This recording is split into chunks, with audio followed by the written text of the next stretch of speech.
need to host a thing, everyone.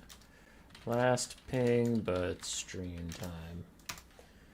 Oh, okay. Now the thing says we're live. Hopefully we're live. I'm going to keep rambling to give you people something to listen to while I desperately copy paste everything into place and do the best that I can.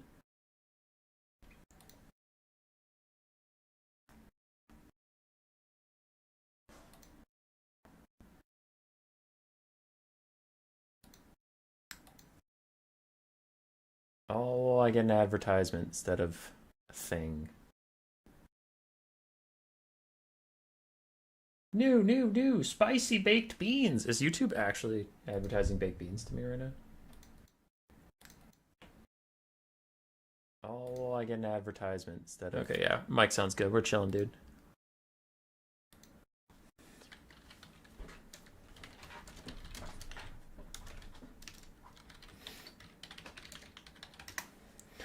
Alrighty, what do we have?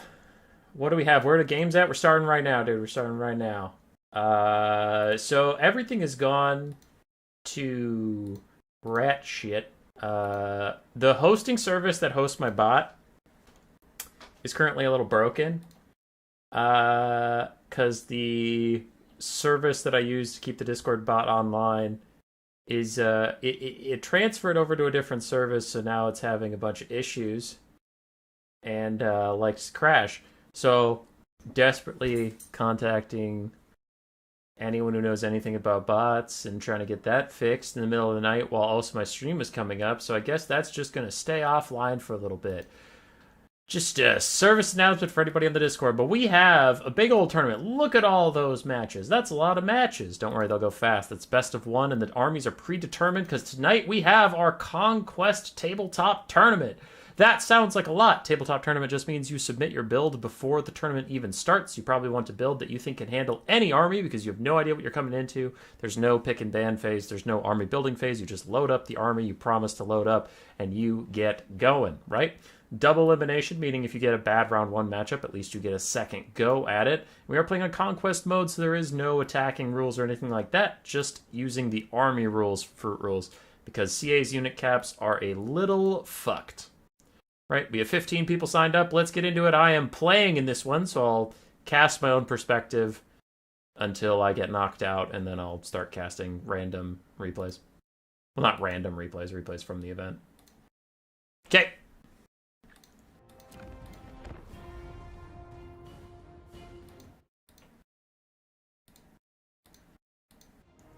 I gotta go find my build. I don't know if my opponent hosted already, but I'm going to. Rat, Conquest, copy, paste to the person.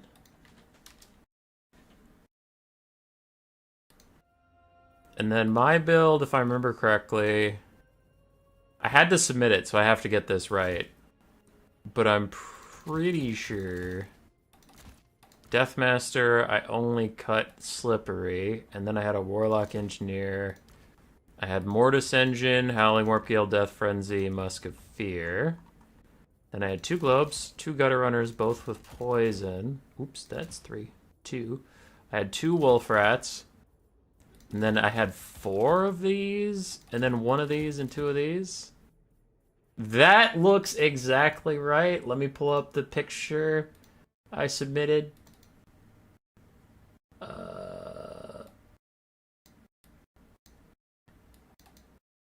Holy shit, he got it right on the first try. Oh my god. Oh my god.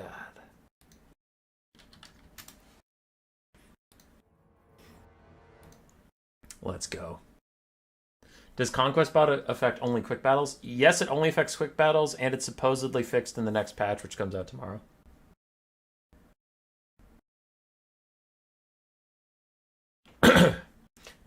You don't need a bot, just get good at quick battles and don't get drunk. Dude, like, someone, I think it was Ryder Vrohan, but someone on my Discord mentioned it's alarming how many bad quick battles Human Boy gets.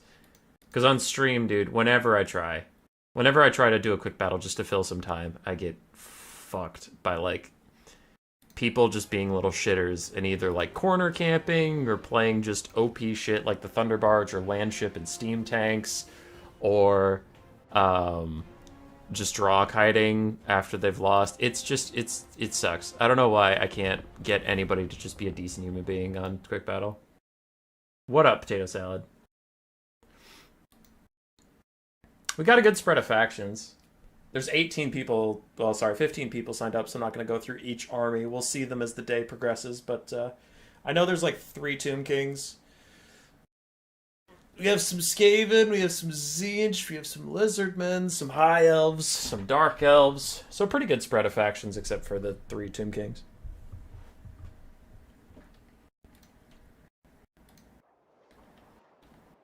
A queue of quick battles in Human Boy does. Jeremy, we will begin now that you're here. 7 Mod, what up, dude?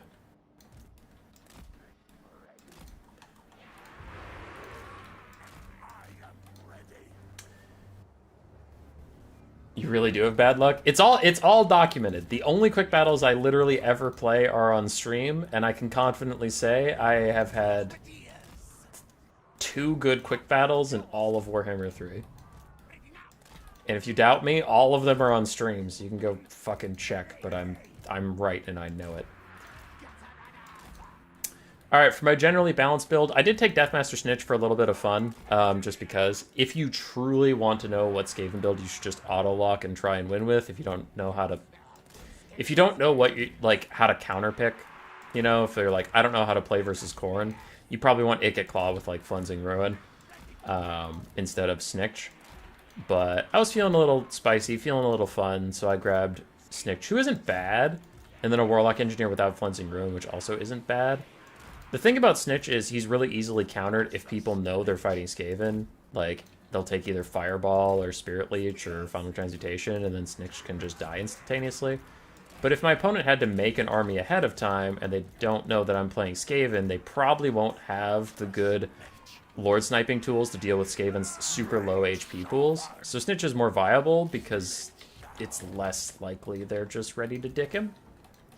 And I like Snitch. He's a very, very, very fun lord.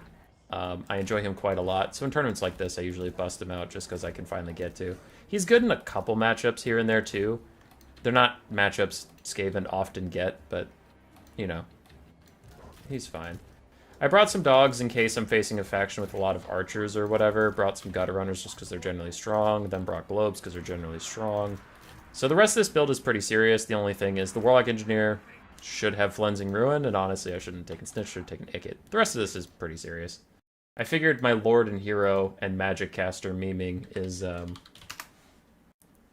good enough of a meme so that people don't call me a sweaty tryhard, but also I'm not throwing the fucking game. Alright, it's Conquest, and it's also Conquest versus Norska, so I actually do want to take the point. It looks like he doesn't have Skin Wolves, but a lot of Skaven versus Norska games come down to the late game being regen kiting with Throg and Skin Wolves charging in, so I actually would want to start the timer, but I don't see a lot of Skin Wolves here. We have Marauder Horsemen, Marauders, Famir Warriors, Berserkers, Wolfric, Shadows Cast with Pit of Shades, and then some dogs. Okay, yeah, so we're feeling pretty good about his army, and I'm blanking a little bit on how to start this battle off for some reason. Let's do a little bait. I'm going to run at his Marauders with Snitch. And here's the plan. Wolfric is going to run up and want to engage Snitch because he thinks I'm being overconfident. And then I'm going to net him in his own troops, which does damage. The explosion does a lot of damage. And then I'll run away while he's netted, but I'll also just get a bunch of damage out onto his troops full free. How does that sound, everybody? I don't know why my micro is so slow right now, but it really is. Alright, Snitch, in the meantime, you can spin. Ugh, look at him just deleting those Marauders.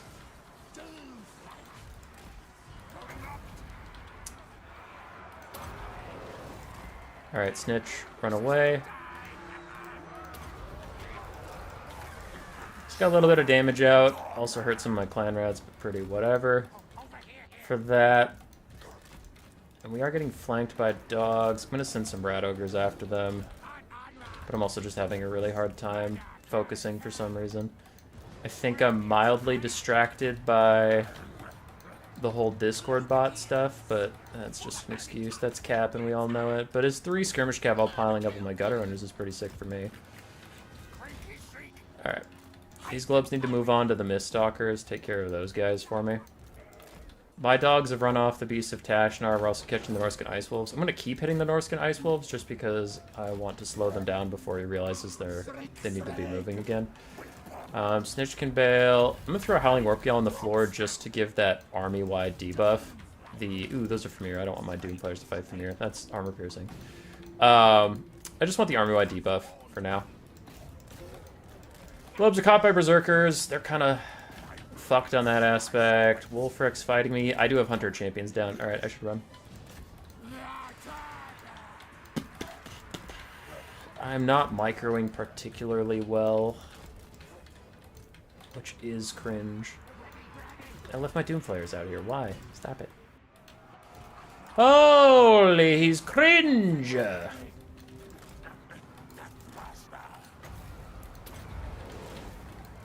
Okay, I got dogs back. I use dogs to go get skirmish cav mostly.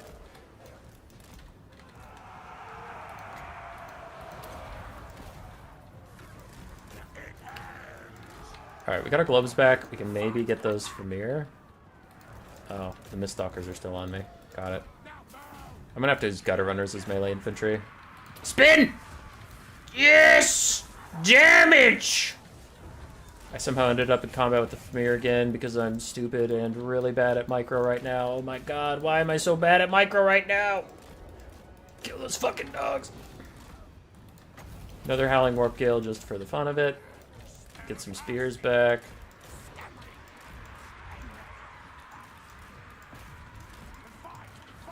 Snitch needs to retreat. Doom players need to actually show up. Oh my god, where did I leave these dogs now? Hey, you know what's better micro than forgetting about your dogs? Not forgetting about your dogs. Using your dogs correctly is actually pretty good micro. Also, why is my Warlock Engineer not in melee? I brought a Mortis Engine on him. Why didn't I put him in melee? Human boy! Human boy choking! I am choking, actually. Holy fuck. That's a Pit of Shades right on top of everything. Run, scatter, spread out! Oh my god! Jesus Christ! When did Human Boy get so cringe? I was born cringe. Overcast Death Frenzy to get everybody here. ITP and melee attack, but it's too late. Oh, he got canceled. Rip. Alright, give these guys ITP at least. Snitch is trying to route these random marauders. We are getting some units back, kinda. Here and there. There and here. Oh, what I wouldn't give for a Flensing Ruin right now. Wouldn't a Flensing Ruin just be insane as I net Wolfric on his own marauders? Boom, deal some damage to them, you stupid bastards. But yeah, no, like for real though, Flensing Ruin would be pretty cool, guys. But hey, let's not bring that. Let's not bring that, because we're being fun today. Yeah, we're being fun and cool today. Yeah, we don't take good things, because we're being silly. Oh! But how can you be good if you're silly? Isn't being silly only for good people? Snitch, get back in there. You have your spin. Get fucked! Of course it lag spikes as I say get fucked. There we go. Got him. His horsemen are going for my globes. No, I need those globes. Snitch, run! Run! Run! Get out of there! Jesus Christ! These horsemen aren't giving up. They aren't giving up. And I'm forgetting so many units! Stupid Wolfric with his stupid face! Get him, Stitch! Get him, Stitch! 100 HP! No! Alright, he died. That's a boat. No, don't Melkot snitch. Get him! Stop him! Don't let him get the Deathmaster! Yeah, we routed him, motherfuckers! We don't fear nothing!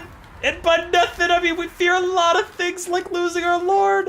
Losing our lord would be really bad, but he's fine. He's fucking chilling. Walk him off. Walk him off. Walk him off. No, he's getting away. Fuck.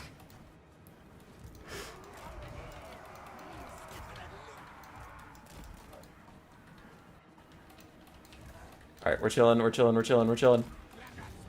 So in here is a gutter runner that still has ammo, so I'm gonna back him off. He did what he needed to. He blocked those guys from catching up to Snitch. Snitch isn't gonna rally, I just wanted Snitch not to die, so I had a little bit more time with leadership. Because if he actually died, my leadership would tank so much that I think I was gonna probably lose. Dogs, yeah, you can chase that down. These dogs, I don't know, maybe you can rally Snitch? I don't know if there's a bonus for allies nearby. I'm just gonna run them near Snitch and see what happens. Fuck it. Alright, GG. Holy, that was a good game.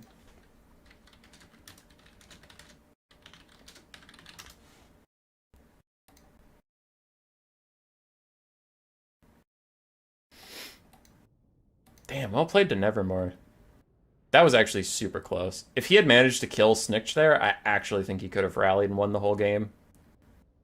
Just due to the leadership debuff. But I won the game by 100 HP. Which is some shit.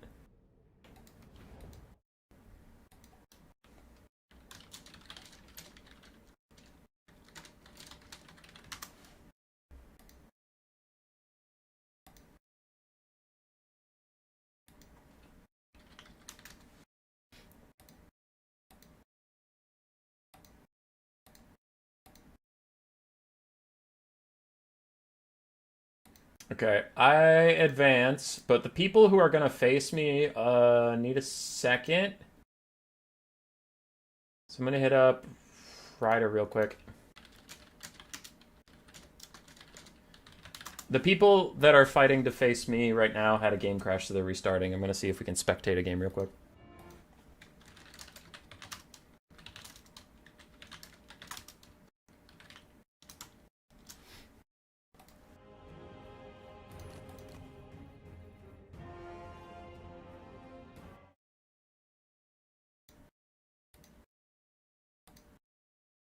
Alright, we got a game. Remember, the games are going to go real fast because there's no pick and ban. Everybody already knows what their build and army is. They're just loading into the game and hitting start. So, here we are. Alexander Nuts on his Vampire Coast versus Rider of Rohan with High Elves. You don't have a blocker up! I don't need a blocker. Everybody knows what everybody's build is. There's no surprise. Are you ready for greenskins with spears? Yeah, I'm so ready. I love greenskins. I'm so ready, dude. Airstrikes, why? He's still better than me. I've been playing for 5 years. I should be better than I am. How does scaling damage actually work? I think it's like a percentage increase based on their percentage thing.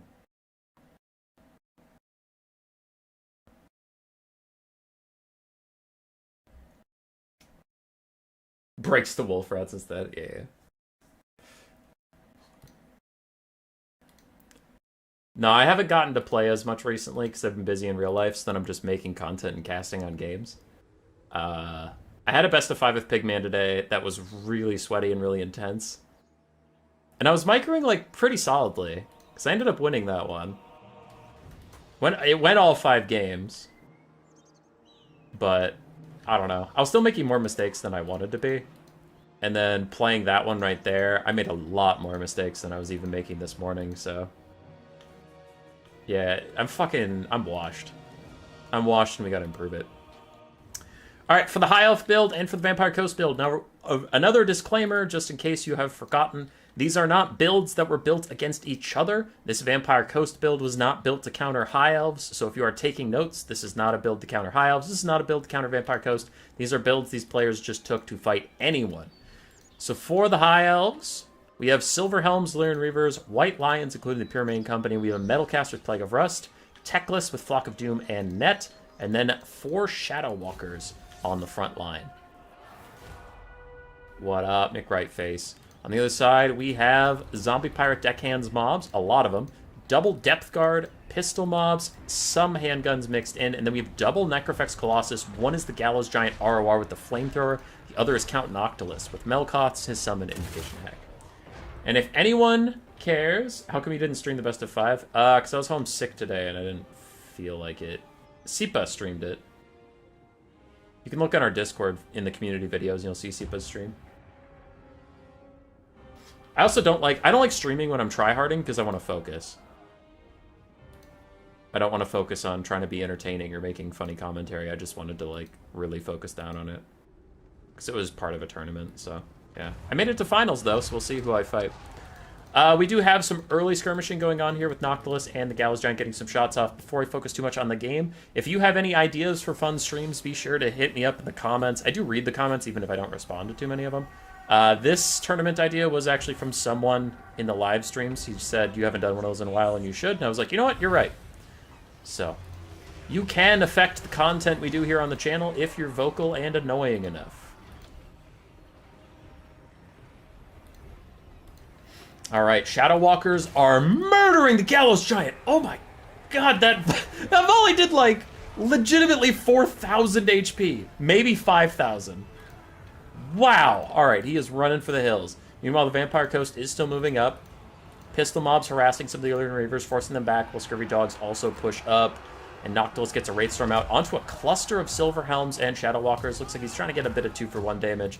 Just hits the Silver Helms, but man, does hit him for an awful lot. The Shadow Walker's doing a lot of damage to Alexander's Vampire Coast. Silver Helms are now getting their cycle charging on.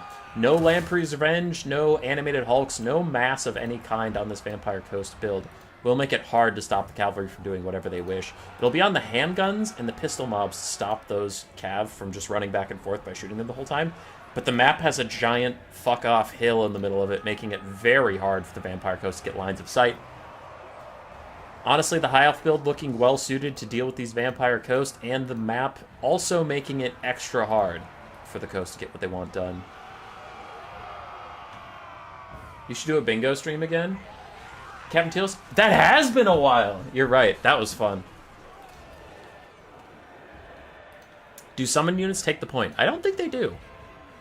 Now that is a good point. We're playing Conquest, and while it takes a long time to get to 500 points, it is a factor. So if the game goes super long, like the Coast just withstand the ammo of the Shadow Walkers, if they can heal and summon their way through problems, they could hold this point for quite a while. The High Elves did not take a lot of infantry, so they will have a hard time hitting the point if we go full attrition. Meanwhile, Noctilus and the Gallows Giant doing good damage, and I really like that Alexander pulled this guy so far back and has kept him relevant while keeping him away from the Shadow Walkers. Like, he's just back here. He's deterring any cav from diving too deep, because then they'll just take a full flamethrower to the face. I like that. Noctilus getting shots up and down the lines, getting good damage out. Rider of Rohan is ahead about 1,000 damage value. Ooh. Overcasted Plague of Rust onto the Depth Guard while all the Shadow Walkers get orders to shoot at them. That is going to be really brutal. The Depth Guard need to hurry and get into melee, so maybe the Horsemen will block some of the shots and give Obstructed. It's really your best hope here as the arrows come in. Not too much damage off that volley, so it looks like it is working, that they're getting into melee where they'll be nice and safe. The Scurvy Dogs need to find a way onto the backline just to harass the Shadow Walkers. Shadow Walkers have really good hybrid melee stats, but, you know, dogs will still do decently into them as the Gallows Giant Noctilus are trying to pick off these Silver Helms in the backline. Still have a lot of pistol mobs around, but the clumped up undead forces are fresh fish for Teclis to spam out Flocks of Doom onto them while the Shadow Walkers keep firing in, getting good damage out. Gallows Giant and Noctilus should be able to peel these Silver Helms rather easily. They tear right away from the Gallows Giant. That'll be that. High Elf Cavalry is taking a lot of damage. They seem to be the bearers of most of the bad news. The Shadow Walkers are all very healthy, but they are running low on ammunition. Some are near half, while others are nearer to a quarter. And the White Lions of Krace will be a bit of a problem for the Coast. We still have 2 of them that are very healthy.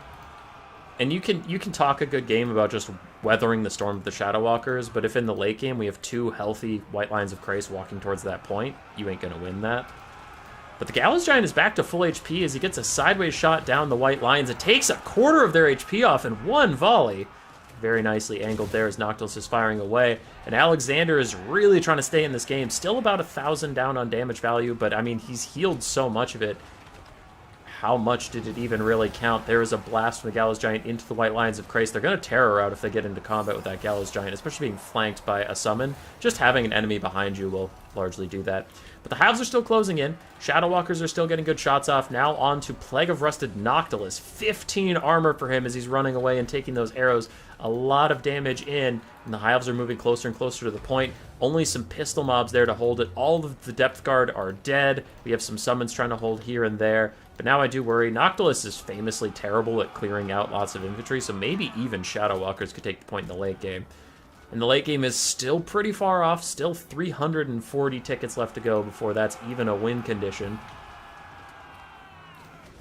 But the Gallows Giant could be rather spooky. If the Shadow Walkers don't have the ammunition to kill him off, then the kiting with this flamethrower. I mean, we saw how much damage it did to the White Lions of Krace.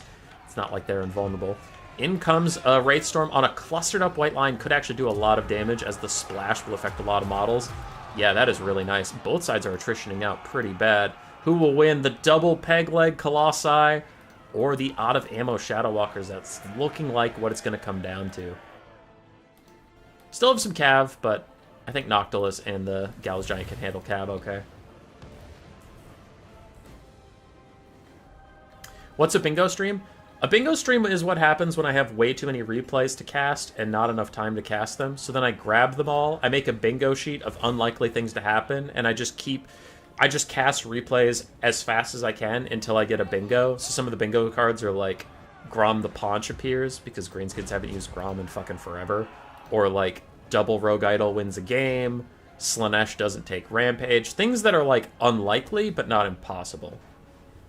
You just keep casting replays until you get a bingo. Another Plague of Rust with a brutal volley. Oh my god. Shadow Walker's messed up Noctilus, taking a third of his HP or more in one volley, forcing his little summon that happens when he takes too much damage. Another shot in. Gallows Giant is nearly heal capped, but it's still full HP. Noctilus himself is trying to heal up some more. And the Shadow Walkers are running out of ammo at last. Breathing a sigh of relief on the side of the Vampire Coast. Maybe they can stay in this game. One volley, two volleys, one volley, and zero. As Noctilus is falling low, he's even crumbling a little bit while healing. He'll definitely rally. He'll be fine. It's just the shock damage that brought him too low for now. But yeah, he's going to heal up. He'll be okay. Can the Gallows Giant carry? I actually think that answer is a maybe if there's no ammunition. Because, like, look at all these HP bars. Hives are so low. The Gallows Giant does have Discouraged on his missile strength and on his melee attack from the Burnt. So, like, he's a leadership problem for the High Elves. Teclis is trying to get involved a little bit. White Lions of Grace trying to get back in here. But Noctilus still crumbling down, getting too close to Shadow Walkers. All the Shadow Walkers are out of ammunition, but it looks like Noctilus is going to run out of HP and die. And without him now, I think that is probably the death knell for the coast. Because it is literally just the Gallows Giant. And he is not that powerful. Noctilus goes down. His last summon will eventually fade away, and the Gallows Giant is just fighting Teclist. Army losses is coming in soon. The High Elves even took the point. But it was a very good game from these two players. I appreciated it. Kyle Lavelle, welcome to being a Poisonwind Globadier.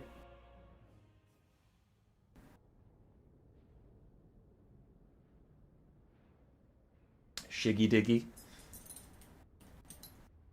with another tournament idea that I am reading through. All right. Nice game from these two. It was actually very close. I think if Noctilus had somehow managed to rally, then I would have probably favored Alexander to take the game, to be honest. But since he did actually, like, fully die, then there was no hope. But, I mean, if he could have stalled out, I don't know how much Winds of Magic he had, so if he healed himself up to his heal cap, you have two-thirds health Necrofex Colossi versus out-of-ammo Archers and Horse Teclis. That's a very winnable fight. GG's to these two. It is double elimination, so Alexander will be in the lower bracket. He's not out of this just yet. And do I have an opponent? Not just yet, so I'll check on chat for a second. Kyle also gifting a membership to Trogdor. Why Trogdor? Okay, why Trogdor? You could give the membership to someone who actually cares about this channel and our success. Trogdor is only here to watch me fail, and I thought you knew this. Speaking of which, Trogdor, let me spectate. Trogdor! Let me spec.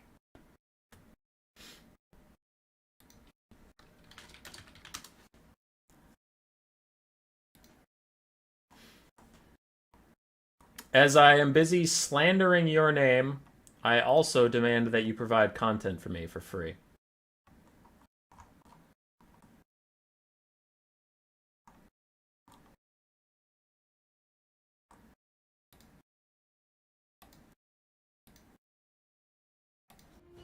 I see the lobby, I need a slot. Or wait, did you make a new lobby? You might have made a new lobby.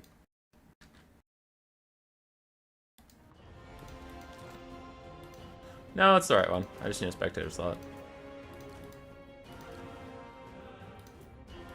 Boom. 1, 2, 3.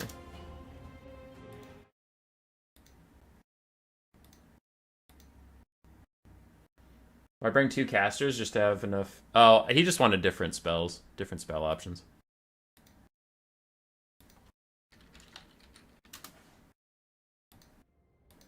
What else stream you take a good vet versus new players? In every game, the vet loses money for the next build or something along these lines. Yeah. You don't choose who the membership goes to, Jeremy? Lies and slander.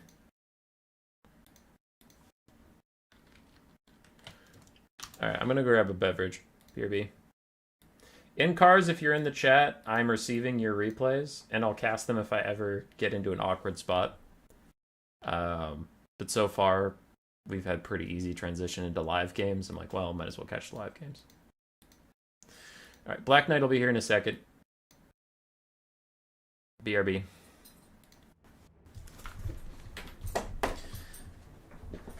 Hey, where you go? Where you go?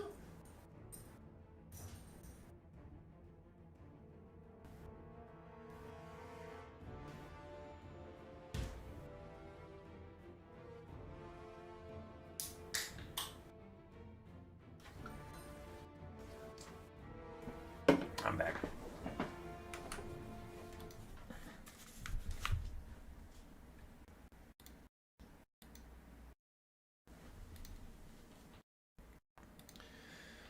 I have an opponent. Oh, no. Black Knight's here.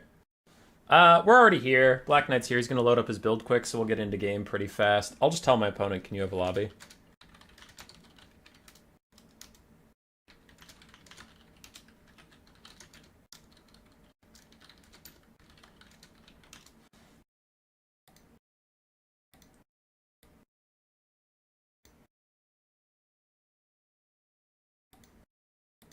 Yeah. I want to cast this game. Looks fun. Wood Elves versus Lizardmen. Now, we are in the lower bracket, so whoever loses this is out. Do you want Wood Elves to stay alive? Or do you want Lizzies? I think the only Lizardmen to stay in this, too.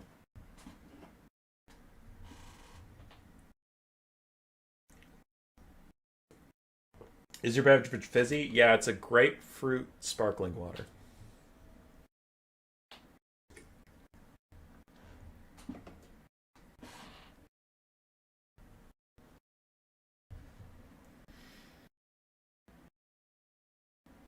Tabletop tournaments are the fastest tournaments because not only do not have a pick and ban, like single faction tournaments, you know, there's no pick and ban.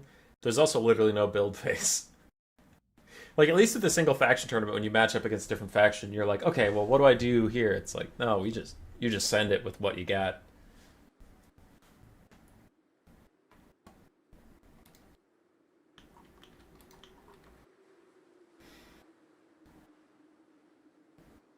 I actually, fun fact, chat, I met 1001 Airstrikes in person.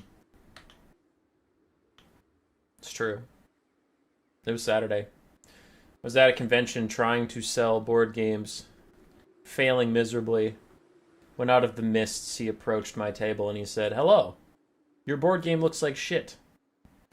My name is Kevin Urkel, and I am your doom." And then he knifed me in the gut. Still bought a game, though. I appreciate that he still bought a game. It didn't, like, the $20 for the game I was selling did not quite pay for the hospital bills, but it was close. Like, I almost made money on the deal.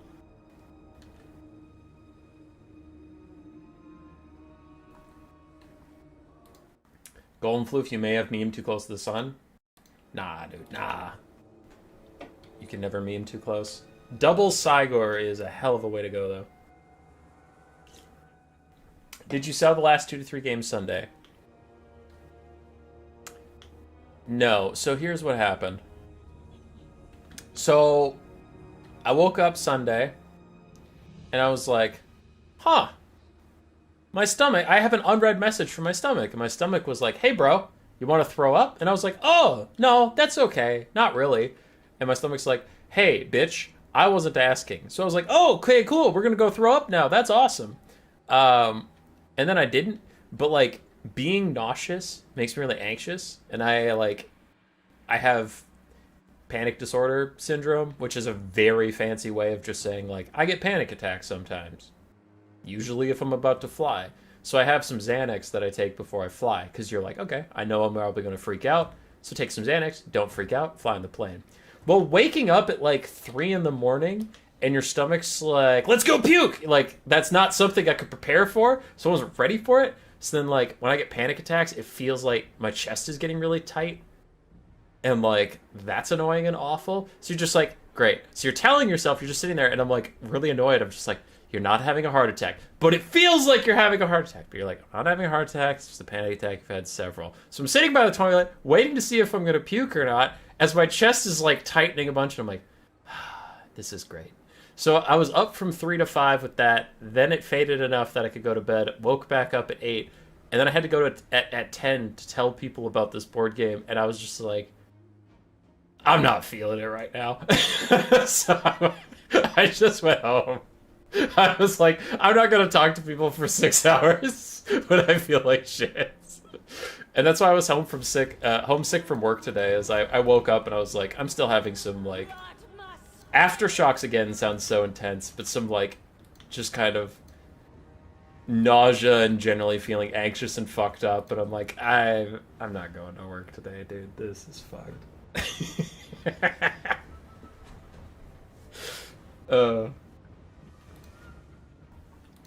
Alright, I'll catch up chat in a second. We got a game on our hands. So for Trogdor and the Wood Elves, we have a Loix Blessing High Caster, who also Loix Blessing everybody around her, so all those guys were invisible on the setup. Triple Glade Guard with Starfire Shafts, double Zotes, Glade Riders with Spears, Eternal Guard, War Dancers, and a Waystalker with Arrow of Kronos. On the other side for Black Knights Lizardmen, we have Cold One Riders and Feral Cold Ones, a Saurus Scar Veteran on one flank, a front line of Skinks, because of course, skinks everywhere. Some Sacred Croc Scores, double Solar Engine, and a Life Caster with just Earthblood.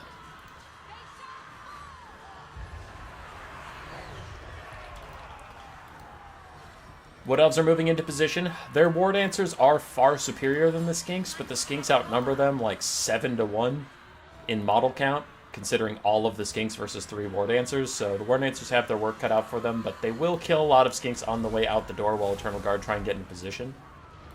I'm a little worried about these dinos.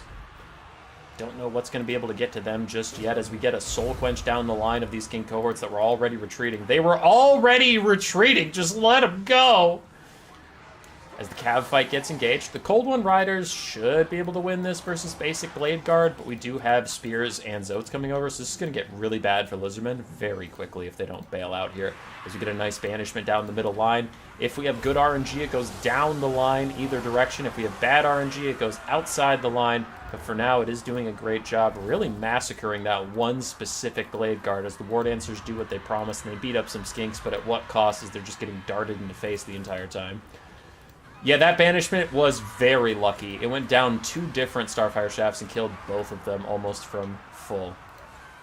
As I did say earlier, though, that Zote fight is going pretty great for the Wood Elves. They're winning on that flank rather well. The backline is rather compromised. And, ooh, a nasty shot from the Solar Engines, taking a lot of HP off of the Wood Elf Lord.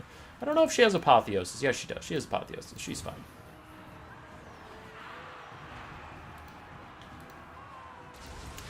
War Dancers fighting against the Skirmishers. Looks like the Soul Rangers are trying to shoot them and just debuff their stats. If they hit them, that is, they'll do that blinded thing. And that'll make the War Dancers a lot easier to kill for the Sacred Crocscores and the Skinks. High Elf Mage. I heard a Soul Quench. I cannot see the missile. There it is. It hit a Bastiladon. And they returned fire, and they definitely won that encounter. So the Zotes are doing pretty well wherever they go. Not a sentence I'm used to saying.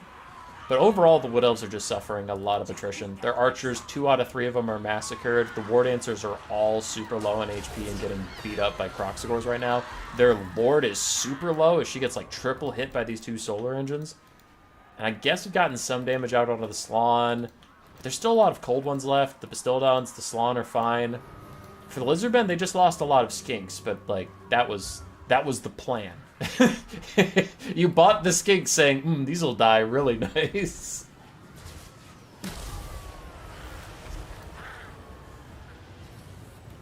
And I have to wait for whoever wins out of 2 of you. In cars, it'll be fast. It'll be fast, brother. Wood Elves still trying to rally. Last of the Glade Guard defending themselves as best they can against the Cold One Riders coming straight towards them. Yes, these are feral Cold Ones, but still. Down to 400 HP. They'll live through the charge, and then they'll immediately break, so the Wood Elves will be back online sooner than you'd think. We still have some Eternal Guard around. No one has captured the central points. It looks like we are going for a kill to win, because neither party's going to capture it at this point before the game ends naturally. Zote stuck fighting the Sacred Crocscores on top of Cold One Riders and a Solar Engine. So everything in this, the Zotes want to fight, but I don't know if they want to fight all of it at once. Where's the other unit of Zotes? What are they up to? Oh, they're killing some other feral Kobolds. Okay, they're fine. One Archer still online. Somehow Trogdor has kept that thing alive. We're very even on balance damage value. But the Lizardmen are slightly up, and the Lizardmen have been doing much more healing than the Lizardmen, the Wood Elves have been doing. So that is a bit concerning from my perspective. I don't know where Trogdor's Lord's going. I think he's just trying to keep her alive. She's running off into the distance, though I don't know why he hasn't been using more Apotheosis, if that's the concern.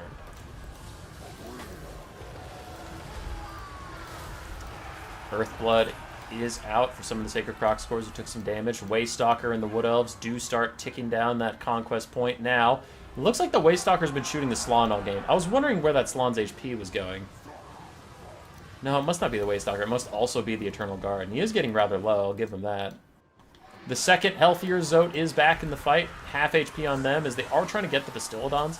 Get a decent surround, get some good poking, and the Eternal Guard do have armor piercing, so both these units are very good against the Solar Engines.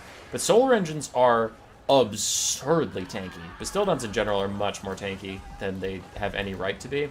So I still think this is actually a bait, and the Zotes are now just taking a bad fight. They'll get rear charged as the Bastiladons do exactly what they wanted to and distracted you. Just the rear charge in from the Cold One Riders that are here, getting really good damage out onto the Zotes. And if the Zotes go, so does the rest of the build. But Slann Mage Priest is about to rout, it looks like. They can't quite finish him off, but he is running. That would be the only way for the Wood Elves to win this game, is somehow killing the Slann. Maybe that's enough for leadership spike, because the Solar Engines are both chilling and have lots of ammo. The Wood Elves are running out of bodies to put in front of the fire. There's still like a good number of skirmish skinks willing to bite the bullet. Slann rallied for a second, then routed again, but he threw down a heal and the Shield of the Old Ones on himself while he was routing, which will allow him to come back.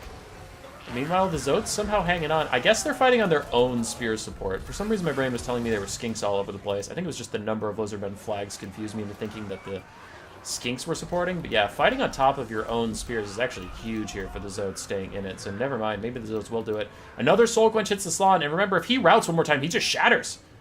He was negative leadership for a little bit, but he does rally. And in the distance, Feral Cold Ones are catching up to Spell Revive Magic, who did throw an Apotheosis on herself out of panic. Those are just Feral Cold Ones. I wonder if she should fight them.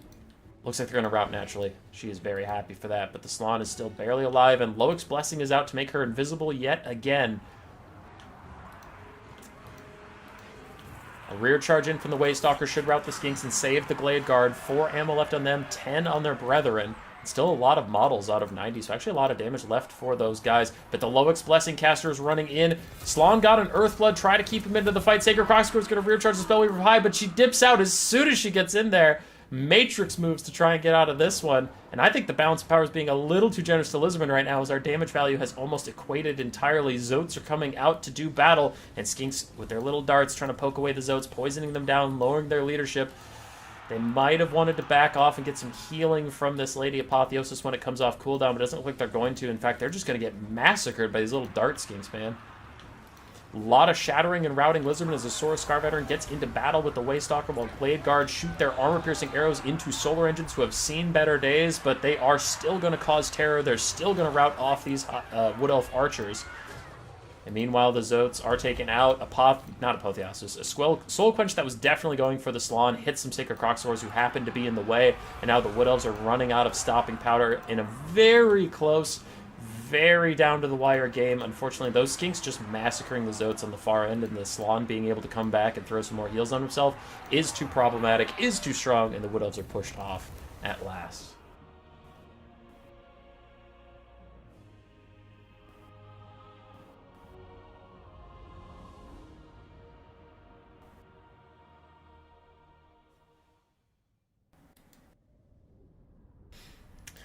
Very good game between these two players.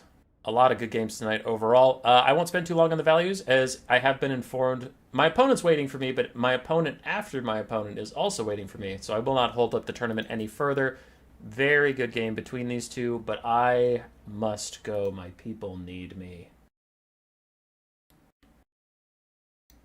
Alright, I'm fighting Jepadu, which I don't remember what his build is. We're going to find out. 1, 2, 3.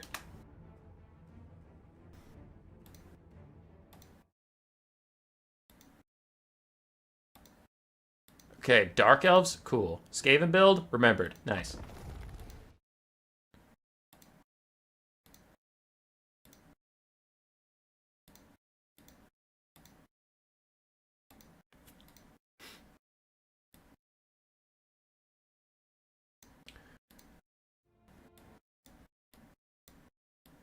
Thankfully, I'm not holding up the lower bracket, as Black Knight versus Trogdor just finished. The loser of this game will go fight the winner of Black Knight Trogdor, so that it would be Black Knight. Let's go. Let's kill some Dark Elves.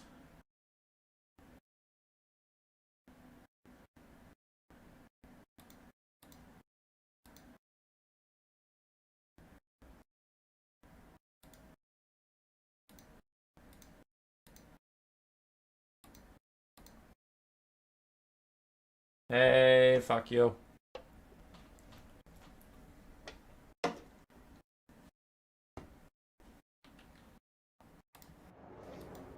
Dark Elves. Let's take a peek at what his build is. Rakarth, a Shadows Caster, a Hydra, and then a bunch of state troops. Fuck. Okay. That Hydra is actually going to be a pain in the ass. For the build I have, that Hydra is going to be a bit of a pain. I don't have a lot of super anti-large DPS without Rattling Guns or Flensing Ruin. I do have 2 Gutter Runners, so I'll be okay. I just gotta, like, use my Gutter Runners wisely, which isn't exactly what I'm known for. Human Boy and 360 Skirmishers? That's a match made in heaven. He's so good at using 360 Skirmishers correctly. He never lets them die. He's so good at it. Human Boy was famous for being good in the meta where you take Northscar Warriors of Chaos, you take 6 Skirmish Cav. He was so good at that one. That was a great meta for him. Alright. This bit has run its course. You get it, I'm bad. Ready, ready. Good luck, have fun. Let's go. Winner of this faces Inkar's Tomb Kings. Loser of this faces Black Knight's Lizardmen. Let's go. Rakarth and a Hydra. 2 large targets. One thing that'll be unironically good versus these large targets is Death Frenzy on Rat Ogres. That's actually pretty good against large targets. No joke. On God, for real, real. Alright, anybody that's not a Wolf Rat, keep moving up. Let's give some attack orders to some of our melee infantry. Just so they don't AFK on me here.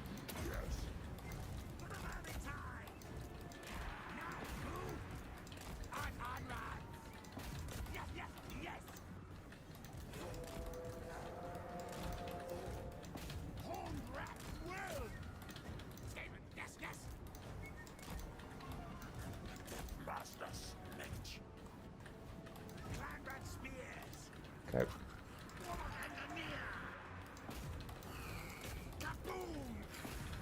Now my rat ogres can charge anywhere there's a bleak sword, not a dread spear. It's a bleak sword. This gutter runner's getting too close. I don't need my globes for the front line. I need my globes for the cold one knights. Alright, let's bust through with my doom flares. Ow. Okay, didn't love that. Give me orders. That one's just a death frenzy for the sake of a death frenzy. But yeah, I need Snitch to break this line with my doom flares, and then the doom flares can get into the back line. And now this also creates an opening. So go to my rat ogres. I'm gonna have my rat ogres go countercharge the cold one knights. Because I want my dogs to go deal with all this other stuff. But we still have gutter runners back here that can do some stuff. And I have dogs that can go deal with this too. So we're just completely breaking into the back line now. See, now all of his dark shards are on the run. Everything's on the run. So that's pretty good. This fight's terrible, but I'm going to have my rat ogres take it just to hold this disaster in place. Like, I'll sacrifice one rat ogre to keep that war hydra where I know it is. Snitch, I need you to break away and net this guy. I know he's in my own globes, but I really like where he's at in front of my gutter runners. So I'm going to net him with Howling Warp Gale. Yeah, okay. He's going to get back into this guy any second now, but still. Gutter runners will get some decent damage onto him. Karth doesn't really have good healing, so it's fine. Okay, rat ogres and dogs team up on this lady while my spears come back to the point. Other rat ogres are also chasing stuff off. So we're chasing a lot of stuff off. We're getting a lot of great damage out, and everything's going fine. We've only had to make some necessary sacrifices, but nothing I wasn't willing to make. Okay, Snitch is going to jump in here. We'll also have rat ogres rear charge over here, but we're killing that lady. I need to give my dogs better melee attacks so they can get her. Because dogs, if they can actually hit something, can do some insane DPS. I'm going to give them the buff. Does she have Pit of Shades? No, she just has Melkoths. Okay, that's fine. That's whatever. So their caster's going to be dead. Rakarth is taking a lot of damage that he can't heal. And my dog's going to try and chase down these bleak swords. They are rallying, but I still think a full health dog charging them from out of nowhere is going to be pretty bad for them. Net him in place. I don't like how this is looking. I'm going to get Snitch out of here before that charge happens. Rat ogres don't need to chase this lady because the dogs are already doing it. These rat ogres can also start coming back while the doom flares run all that stuff off the battlefield, but that's going pretty well. I'll rally what I can around here, but I don't really need globes for too much anymore. Actually, I do want the globes to just shoot the Cold One Knights no matter what. Nice breath attack uphill onto my battle position here, and another breath attack out from Rakarth.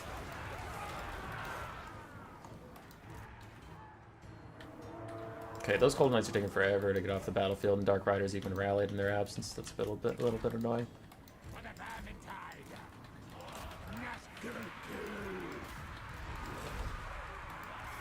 Okay, so Warlock Engineer is going to buff up these guys. Snitch is going to go fight Rakarth for a second. I'll try and get Rat Ogres over to help.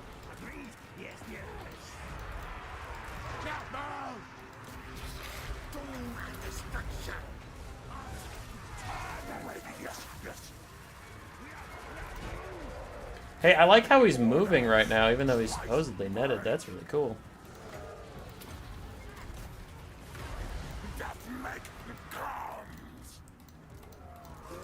Cold One Knight's got into this fight anyway. They're going to rout my dogs, and that caster's going to get away. But the globes are here to deal with that situation. Snitch is trying to kill this guy, and army losses will take care of the rest. GG. In cars! You have a lobby?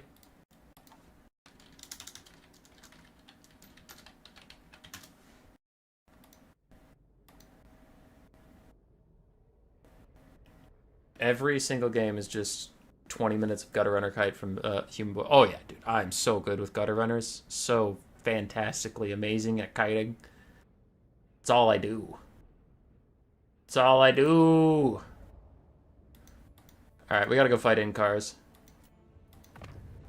It's my next opponent. Because everybody's waiting on me, because I'm a bad person. Boom, I'm in. Boom, I'm Skaven. Yes, that's my build. Let's go.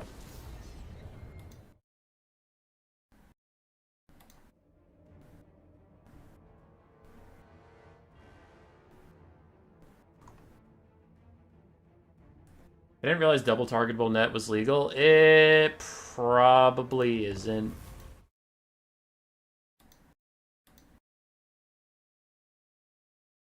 That's sounding familiar. That Deathmaster Snitches thing isn't allowed. Fuck, you're right.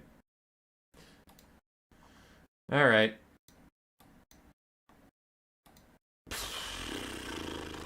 I'm a trash man.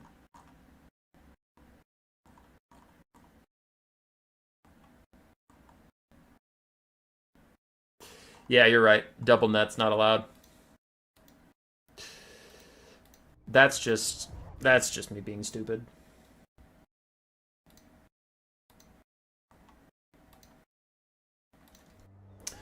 Okay. Then I will not use Deathmaster's net for the rest of this tournament.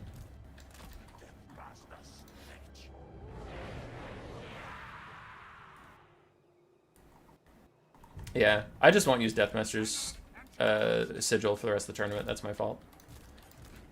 I'll probably next game I'll take it off of him so that I don't forget. I just won't spend the gold. But yes, you are completely right. That's just a mistake.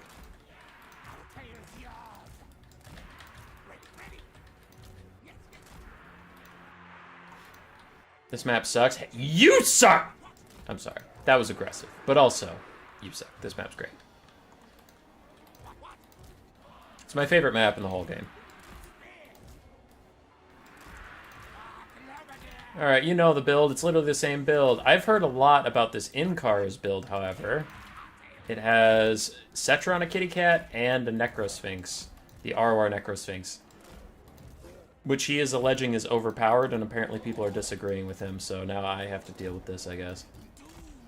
That's fine. I did beat Double Kitty Cat earlier today. But I had my normal anti-Tomb Kings build, which has 2 Warp Lightning Cannons that were very nice. This does not have 2 Warp Lightning Cannons. It does not have a lot to fight 2 giant kitty cats.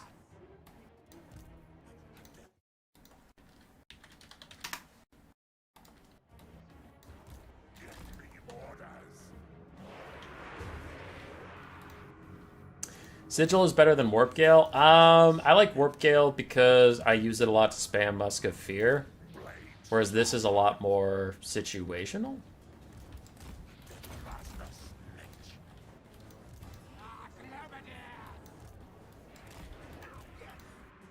Okay. So if we can keep the 2 kitty cats away from... If we can keep the 2 kitty cats away from my globes, that'd be pretty cool.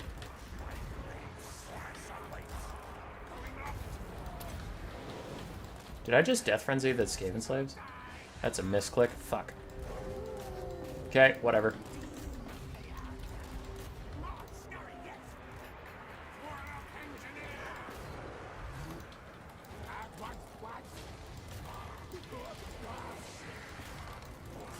Okay. So we're trying to break through to those Ushapti Greatbow RORs. Throw this down just to debuff everybody for a second. We lost one of our globes that we needed.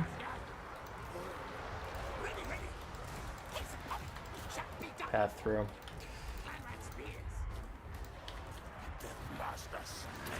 He's near enough to some stuff that he could actually do an okay job with it, but then I'll need to run away. Just take the fight with the Nakar Horseman, that's fine. Ushapti Greatbows are messing up my last globe, don't love that.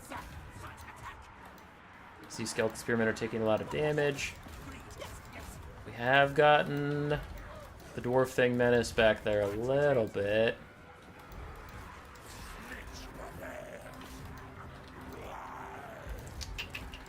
Yeah, this is not a good anti-Tomb King's anti-large monster build in any capacity.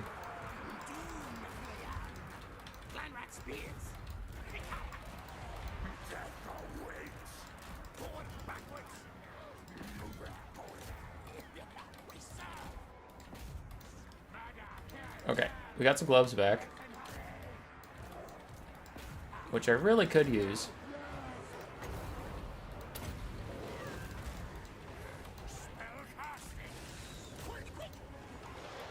As I convince my rat ogres to be too horrible to die.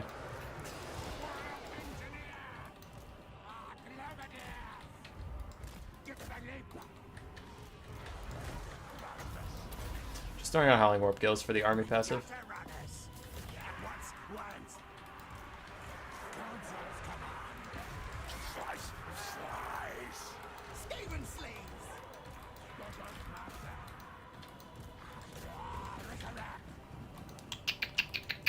Yeah, this is looking like GG. I just don't have a build that can really deal with what he's got. So Cetra's just going to cycle charge me from this point. His Ushabti Great Bows are going to kite. I didn't have Jezzails or Warp Lightning Cannon or anything to pressure him. So he has the monstrous advantage, and he has the mobility advantage, and he has the range advantage. All I had was infantry and monstrous infantry advantage, but like, I don't know. Monstrous cavalry will beat monstrous infantry, so GG.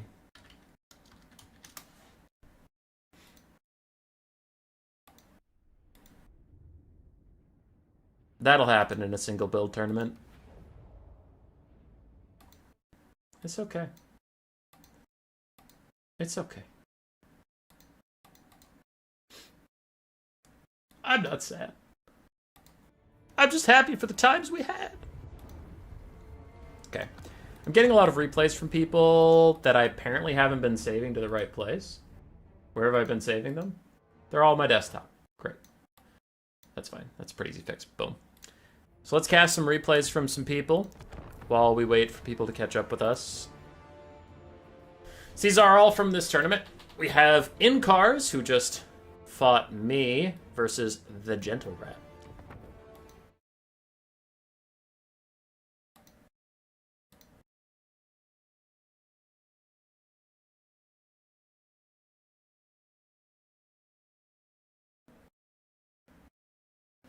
You already charged through Radagers into Spears? Yeah, but I had infantry support on the Spears. The main point was just trying to get damage out so I could get past the Spears and get onto the Ushabti Great Bows that were wrecking my globes.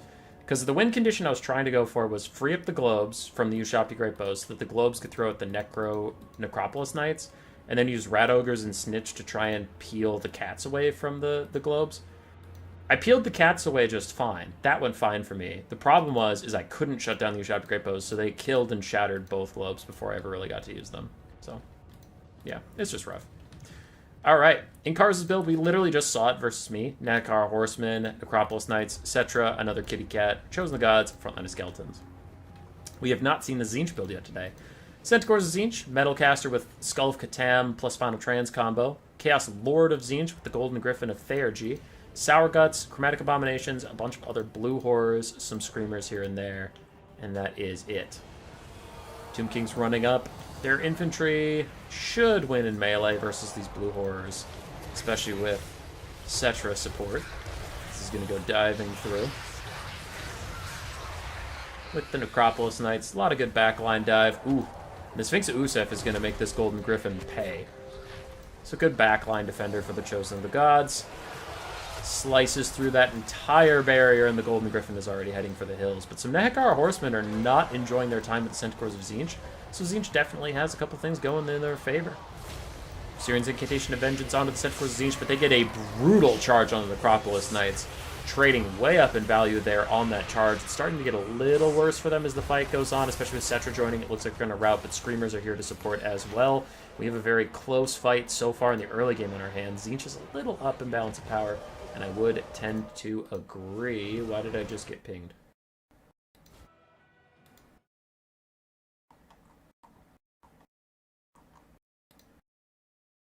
Isn't that build illegal 5 SE?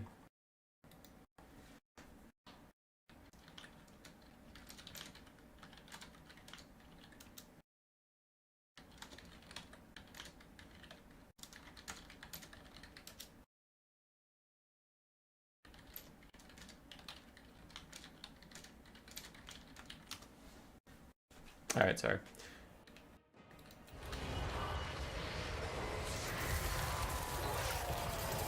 Centaur of Tzeentch, still doing well against the Nekar Horseman, as a little Searing Doom helped him out in that fight.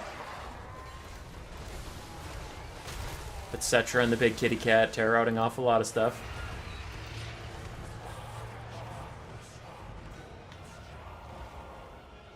The frontline fight's going okay. Necropolis Knights also joining in. This is a big problem, but ooh, is that the Skull of Catan final trans on this big old blob of expensive units? Yes, it is. The Skull of Catan gets popped. Skull of Catan did get nerfed with that combo, but still very potent. Doing a good amount of damage to all these guys for just one spell cast. Pretty good stuff. As the animation stopped there, but still was getting a lot of value.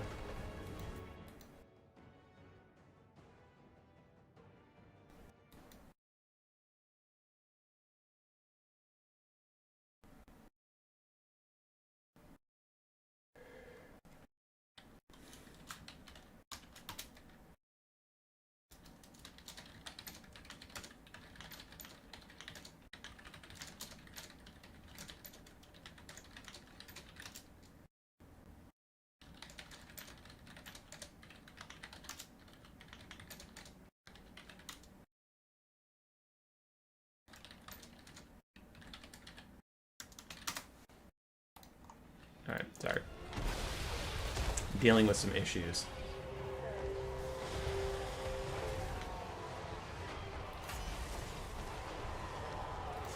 Okay, Necropolis thingy, the Necrosphinx, still beating up on the Golden Griffin of Theurgy. Cetra's running around. But the Blue Horrors are doing better on the front line than I would have thought. I mean, I know Skeleton Spearmen and Skeleton Warriors are dog shit. Like, they're not going to beat these guys quickly, but I thought they'd at least beat them in melee if they got there. Looks like that's wrong.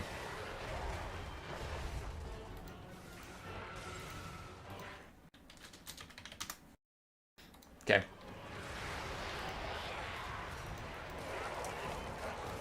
Sourgut's chilling. I got distracted and now I can't remember really what's going on. I lost the thread. People pinging me in Discord. No. So we still have the giant kitty cats. Both are above half HP. We have an Necropolis Knight running around. And then that Ushapti summon is fake. So that's artificial balance power. It'll figure itself out. Still a full health Chaos Lord. Still a full health Metal Caster. Still have a lot of blue horrors and pink horrors on the front line. Tzeentch has some tools here. As the undead, their last spearman support is going to fade away. Don't see anything on that side of the battlefield, so there's nothing off my screen that we need to care about. Tomb King's reforming lines around the Chromatic Abominations by killing them off, and they will actually get them to Demonic Instability Crumble. Tzeentch reforming lines on this other side. But losing the Chromatic Abominations is actually pretty huge. That's a strong unit with a lot of ammunition left. It was at half HP, and then it got ran the fuck down.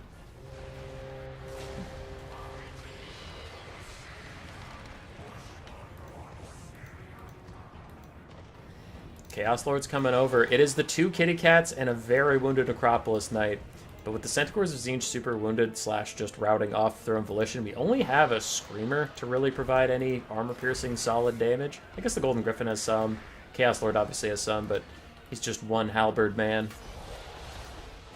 He could have a bad time, as Cetra and the other cat are going to try and gang up on him. Both are getting some solid hits in. Now he's blinded, which makes his melee defense even worse. And the Screamers are trying to recharge Necropolis Knights, getting some decent damage out along with the Metal Caster. Does the Metal Caster have another Final Transmutation? I know his Skull of Catam's spent, but he should have another Final Trans, right?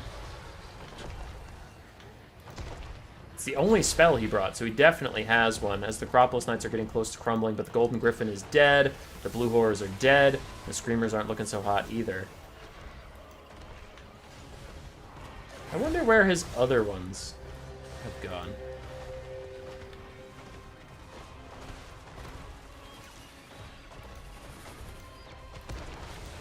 Yeah, I don't know. Chaos Lord of Tzeentch with his halberd is trying to run Cetra down. We have a nice big blob. Final Trans would be huge here, but I don't know if he has the Woods of Magic for it, because there might have been some off-screen that I didn't see. It's very possible, as another Jaff's Incantation of Curse Blades comes out 25% more damage for that guy. Now, the Chaos Lord is actually getting decent damage out onto Cetra and the big kitty cat. Really, it all comes down to, if you have one more Final Transmutation, Tzeentch could totally win this game. Because also we have army abilities we haven't been factoring in. Like, where's the Bolt of Change, the tier 2 army ability of Tzeentch? I haven't seen anything like that. So I'm kind of wondering where a lot of Tzeentch's Winds of Magic went. Because, like, I haven't seen any bolts. I haven't seen a tier 3, obviously. And if he just did tier 1 army abilities, he'd have tons of Winds of Magic, so he'd be able to get the final trans off super easily. There he's casting one now. It is overcast. That is huge. Big damage onto Cetra, though he took a lot of damage, and he is now trying to run away as the Blast Necropolis Knights fails. But there we go. The Sphinx of Usef gets another big shot on the Chaos Sorcerer of Metal. That's probably GG. It's a lot of damage out, and this is a Halberd Lord, but it's still a 2v1, and most 2v1s go very poorly. Even if you have a health advantage, it's very, very hard to 2v1. There's a Bolt of Change, too. This is a replay. I swear it's not live, and I'm just telling them how to win, but it did feel a little weird that, like, all of a sudden at the end, they're like, oh yeah, Bolt of Change, Final Trans. So, I don't know if Gentle Rat cast another Final Trans off my screen. I just didn't see it, but rip.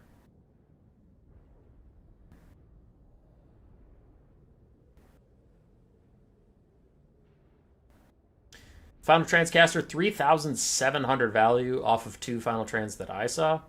Maybe a third one off screen. But you did get a lot of huge ones.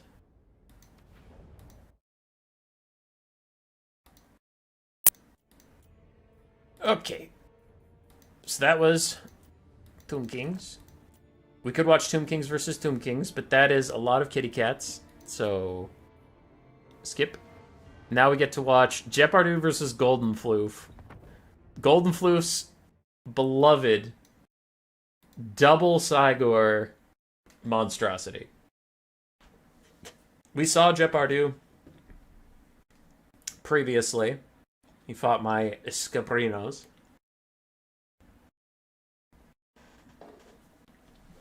Can Rakarth tame the might of the Cygors? Let's find out. In case you don't remember that army, it's triple Dark Shards. War Hydra, Rakarth, Cold One Knights, and Dark Riders. We have Bleak Swords and Dread Spears, and that is about it. For the Beastmen, Harpies, Centaurs with Throwing Axes, a couple Centaurs of Tzeentch here and there, Pestigors, Ungor Spearmen. We have a Traitorkin caster, Morgor the Shadowgave, and of course, double Cygor.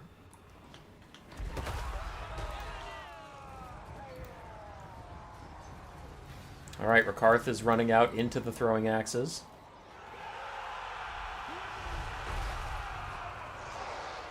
Nice breath attack down to the Pestigors. Dark Elves should win the frontline fight versus Ungor Spearman herds. Even with 2 Pestigors, I still think overall the Dark Elves have a better frontline. We'll see what the Centaurs can get done. The Cygors are doing their best. With having used 3 shots already, they've got 270 value on one. 191 on the other. Harpies dive in to stop the Dark Shards from supporting the frontline fight at all, and Centaurs and Tzeentch get a nice little wrap around into some of the Dread Spears. Traitorkin cast is out onto the front line and the War Hydras. That's really good 2-for-1 value. But a Melkoth's plus a countercharge by Colder Knights takes out some of the Centaurs, and the Harpies are also suffering a lot of damage. So the Dark Elves are really making the Beastmen pay on this flank. Anywhere they've engaged, they've taken a lot of damage. And the Hydras just don't care. Now, the Dark Shards are getting a little clustered up as the chaos of the battle has gotten them turning every which way. Now they are two-man clumped up so that these Cygors can get really good hits onto them. And it looks like the Harpies are even going to try and feast on their souls. And a Chaos Spawn Summon is out for Morgor. It looks like the involuntary one to me. In comes a big shot. Hits both the Dark Shards for quite a lot of damage. But a huge breath attack from Rakarth takes out an entire Pestigor, routing it away from the Hydra as well. That Harpy 2-for-1 value in the Dark Shards, though, is pretty brutal. Dark Elves securing some flanks with Cold One Knights, and I am being pinged again. What is it?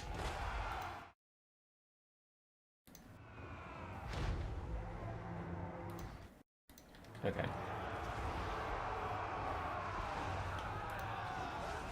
We're good. We're good. Making sure it wasn't another problem. Sorceress of Shadows running around as Rakarth gets some damage out. And Rakarth has taken a lot of damage while I wasn't looking. I guess he must have just been hovering straight over some Centaurs with Throwing Axes while I was watching big rocks go boosh. Which, you know, big rocks do go boosh. We like big rocks. Cygor is surrounded by Cold One Knights. Anti-large armor piercing, but I feel like Cold One Knights are uniquely terrible at surrounding and taking down a big target. It just feels like it takes them forever. They're doing fine versus the Cygor. But, like, you compare them to Minotaur's great weapons, and it's crazy, the difference. Rakarth diving in to help out these guys versus that other Cygor. Beastmen are up on the balance of power right now as the War Hydra's holding it down in the middle. We do have a Chaos Spawn summon from Morgr, a little artificially inflated bounce power, but it's so low on HP, I don't think it matters that much. And his manual summon hasn't been used yet. I like that this Cygor is trying to throw rocks to save the other Cygor, as Centaurs are throwing axes, and the Cygor and the other Cygor are trying to bail this one out. You can't say I didn't try. Golden Floof, you did try. You tried your ass off, buddy.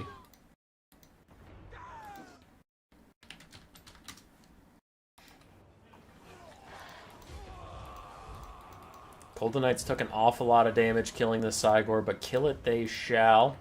Bounce powers right back to the middle. This Chaos Spawn summon is gone. Cygors aren't feeling so hot.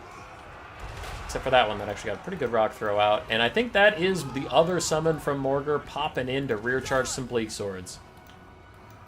Traderkin caster about to get dove on. Can he get another Traderkin out onto Rakarth or not? As I mentioned before, Rakarth does not have any source of healing at all. So all these Traderkins are going to stack up on him nicely. He did throw out a Beast Sword's Gaze for a little bit more damage resistance to counter that spell. Nice play there, but it's only 10%. Not going to be gigantic or anything. Golden Knights do manage to take down a Cygor while still being hunted by these throwing axes, and now little Ungor Spearmen trying to stop them in their place. I wouldn't be surprised if these guys got routed off the map by the throwing axes. I could see that being a thing that happens. Meanwhile, the Sorcerers of Shadows took a nasty overcast for that Melkoth's. The Cygor is trying to peel for itself as it just throws and throws at the Dread Spears heading straight for it. You know what, we're going to get a close-up. Yeah! Yeah! Oh, God! That was a good throw. That was actually a real good throw. Nice job, Cygor. Anyway, what are we doing? Terror routing Bray Shaman of Wilds. Got it. Hydra is beating up on Morgr while holding down the central point. Alright, understood. Centaur is going to rear charge, try and save the Cygor.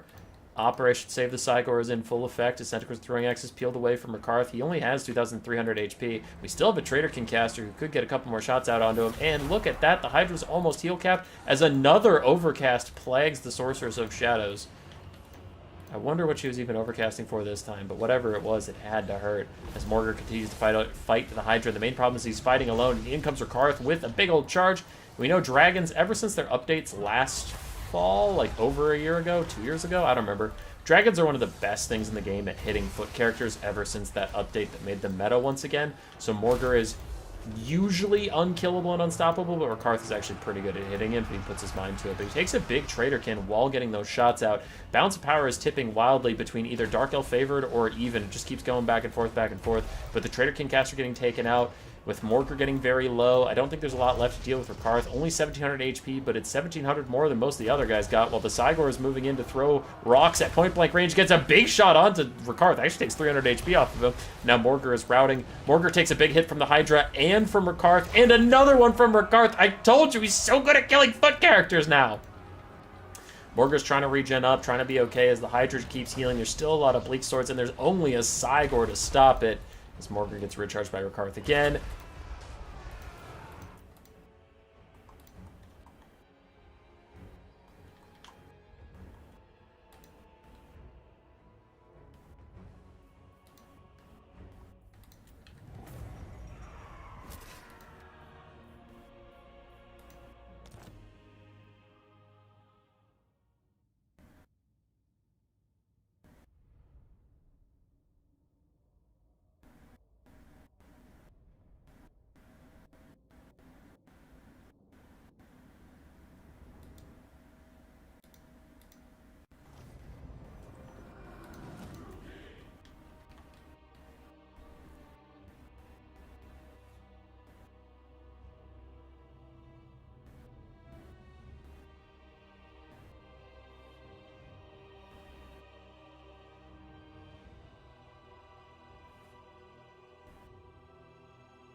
Anybody else see that? Anybody else see that?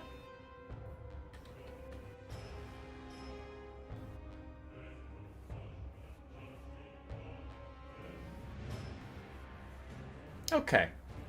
So the game's getting pretty close to ending. Everything's going to shit, right? Right.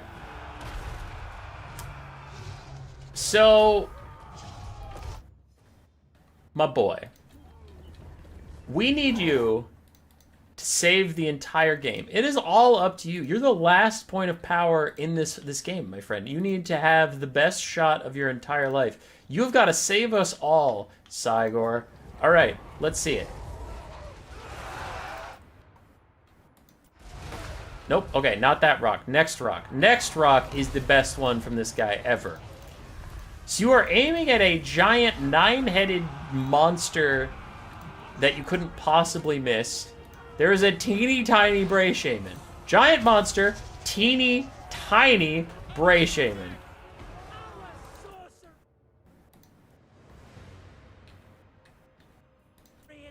Are you serious?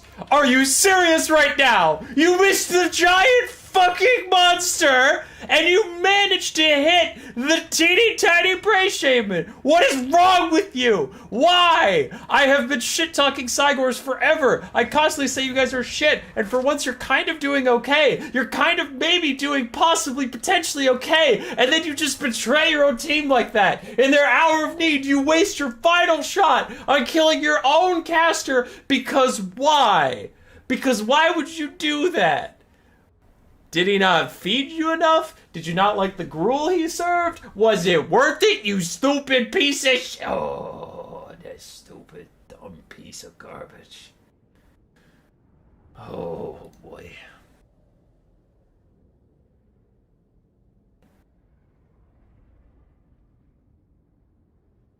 Alright, whatever. It's fine. It's all fine. Really good game here, actually, from, Golden Fleuve and Jet Bardu. Jokes aside, it was actually really, really good. It was very close, but Rakarth clutched it out. His leadership wasn't going anywhere, so he could just stay a constant force in the late game. He and the Hydra schooled on Morgur pretty bad, and then without the leadership, the Beastmen just fell apart. So that was really, really nice. Good games, lads. Good games. The bracket is thinning out. I will have an opponent soon who can maybe cast one more game real quick here. Let's see if we can find a build we haven't seen yet today. Tomb Kings versus Dwarves, neither of which we've seen. So yeah, we'll hop in here, catch some different builds we haven't seen, and then I'll probably have my opponent up. Torreson versus Gotrek. Gotrek on his Dwarves, and he sent me this message of his build. It's the Hammer build. He has the Sky Hammer, Troll Hammer Torpedoes, Hammerers, the Belagar Iron Hammer, and then I think both of his Runesmiths just have the Hammer of Character Draws. So I think they're just doing a bit. Yep, hammers. So he brought the build of 1,000 hammers. I did cover most of it, but we do have triple hammers, triple troll hammer torpedoes, the sky hammer, a front line of just miners, no blasting charges, double runesmith. One of them has Rune of Wrath and Ruin, the other one has Rune of Negation and Slowness. Ooh, no, Rune of Breaking. Interesting. The hammer character draws, and then Belagar Iron Hammer with just the Hammer of Anne.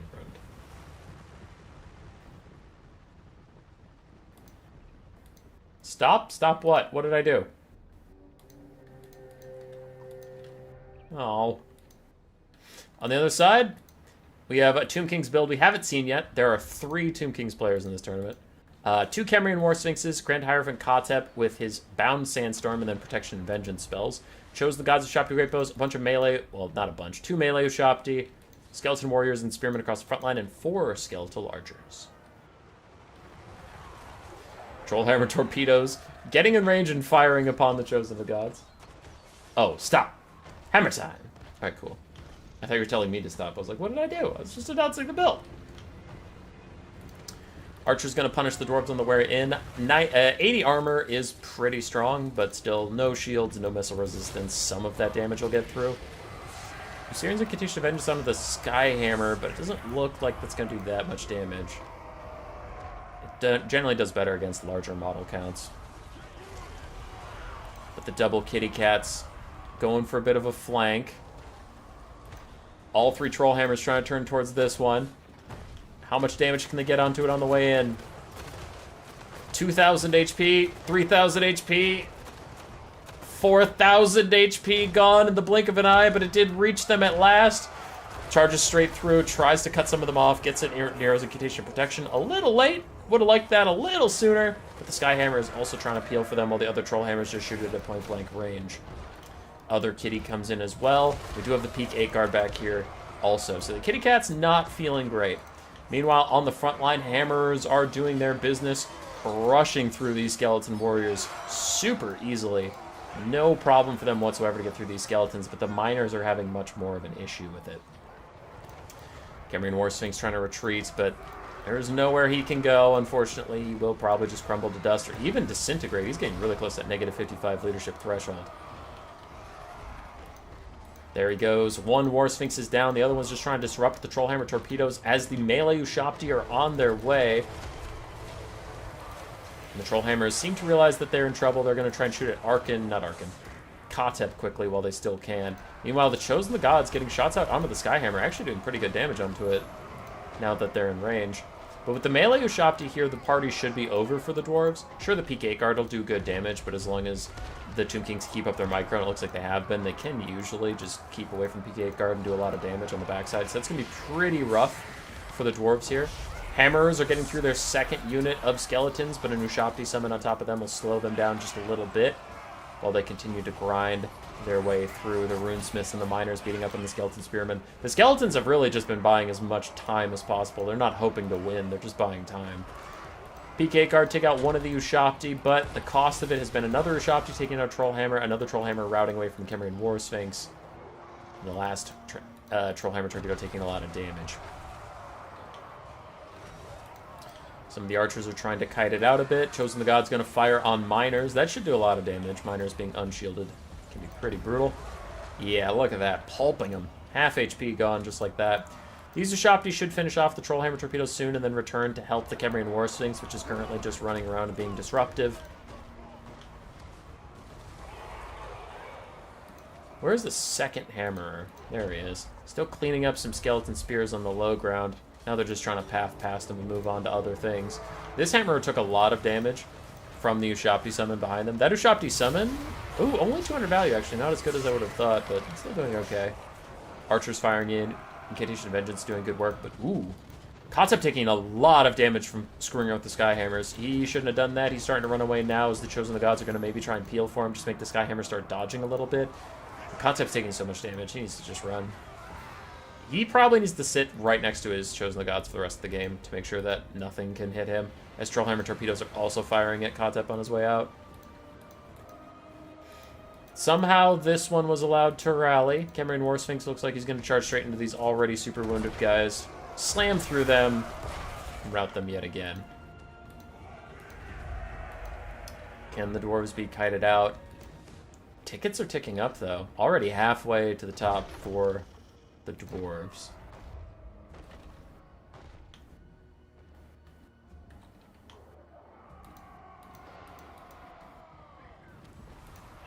Rune of Negation is out to try and prevent any damage coming in on the Hammerers. I think he was worried that they're currently really clustered up, so an easy target for the Chosen of the Gods.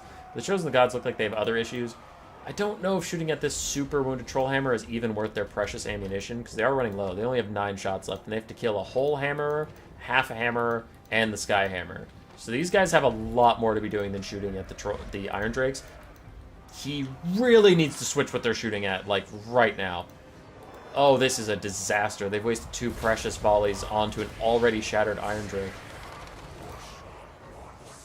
Still have some archers trying to kite it out. A Skull Storm that is bound to Katep is firing now on the Peak 8 guard. Going to do a lot of damage. The Chosen Gods need to turn and shoot sideways into the Skyhammers. That would do a lot of damage if they were to fire right now. But they might get disrupted by Belagar and the Runesmith. Yeah, just stopping them from firing for now.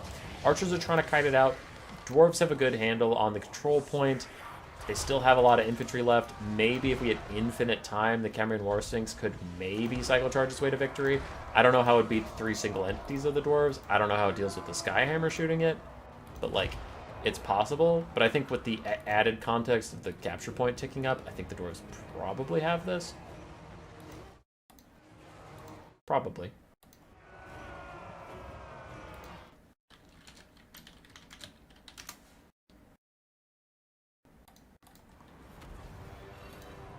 My next opponent is ready, so after this game I'll have to hurry up and hop into that. Chosen the Gods firing on some hammerers quick. I'm betting they shattered them, betting they didn't stop and just shoot at shattered hammers. That seems a little silly. Still, I wonder if it's fully worth the time. There's a full health Ushapti that came out of fucking nowhere. Don't know where this guy was hidden. He is trying to help the Khemrian Warsphinx right off the hammers, but Kotep gets in a little too close to the Runesmith, takes some extra damage. He's going to run away, and I wonder if the Skyhammer bothers to chase him down or something, but it looks like it's spending most of its time dealing with the Chosen Gods instead. And that is a pretty good choice, doing a lot of good damage to those guys. Skeleton Archer's still trying to kite away a little bit here and there. Only 110 tickets left before the Conquest point is captured. A lot of terror outs coming in from the Dwarves. Don't know if it matters as the Chosen the Gods look doomed. From this point, they'll probably just crumble into nothingness. And then without them, the Skyhammer can do whatever it wants with its last 10 volleys, which is probably run over and shoot Kotep to get rid of him, and then spend the rest of its ammo on the Khemrian Warsphinx. As for the Dwarves, all their Hammerers did eventually get killed. So very nice job there by the Tomb Kings. That's a lot of their holding power gone. If the Tomb Kings can somehow take the capture point, maybe they could hold on to this game. I mean, Belegar and both the Runesmiths can probably just capture it, but whatever. That Trollhammer is back. It is literally one Trollhammer, and he just blasts Kotep right in the face. Wow. He went down like a legend. But here come the Skyhammers, just to do what I thought. Probably just going to fire at Kotep, end him, and end the chances in this game. So if Tomb Kings lose their Lord, then they'll just crumble that much faster. Like, these skeleton archers are going to crumble real fast, maybe even disintegrate, considering how low their leadership already is. Belegar is fighting the Khemrian Warsphinx. So is the Runesmith. 30 ticks left on the point, and nothing can capture it in time. That is going to be GG, as the capture point gets a dub. How's the best streamer on the interrupt doing today, Lil Troll? I'm doing okay. I'm doing okay. Good effort from Torsen. Gotrek and the Hammer Dwarves just a bit too far ahead on the technology curve. Trollhammers got shut down very effectively, but Jar Bombers did a lot of work. Alright, I gotta fight Pigman.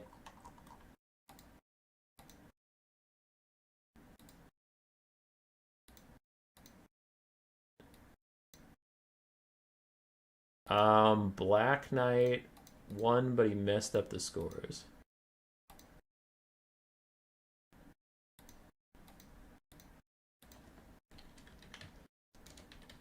Okay, sorry, I had to do tournament admin thing. This one.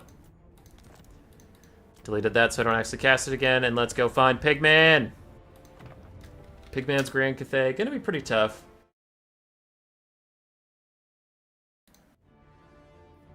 We'll do our best. Skaven builds up, let's go.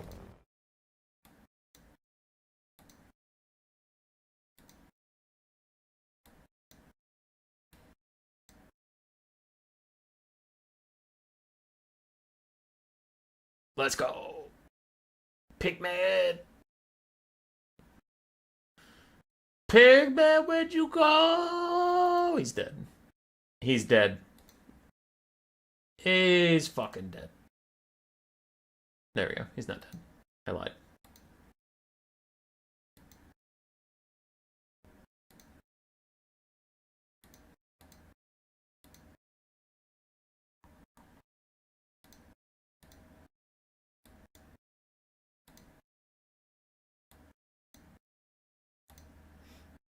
The Deadwood.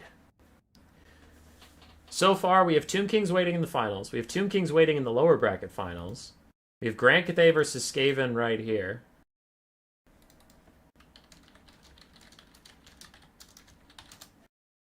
And then there's High Elves versus, I believe, Lizardmen. Or Dwarves, but I heard a rumor the Lizardmen won that one. Why is the control point way the hell over there? That's crazy. Okay. What does this build do versus the Cathay box? I guess just lose and die, dude. I don't know. I don't know, brother. Here's what we're gonna do. We're gonna go take that point.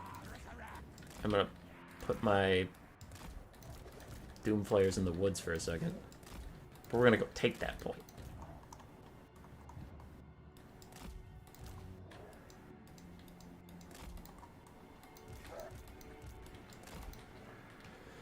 Oi, oi, oi, oi.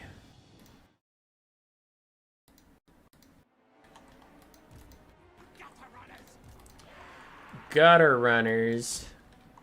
What are gutsy runsies gonna do? Nothing. Whatever. It's fine. We'll have some globes. We'll have some Skaven slaves.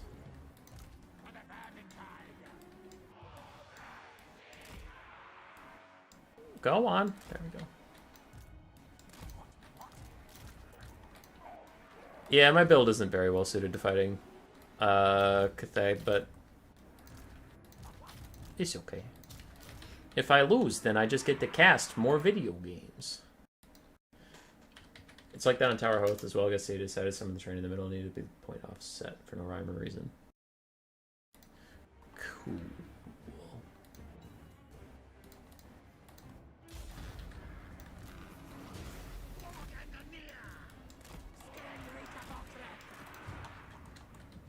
Cool, brother.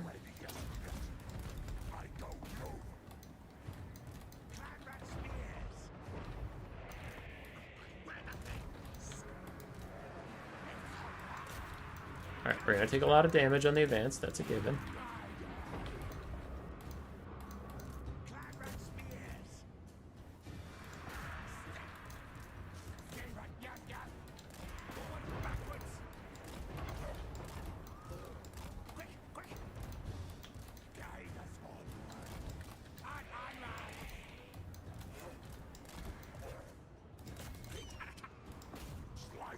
Go, Snitch, go. Wee, motherfucker!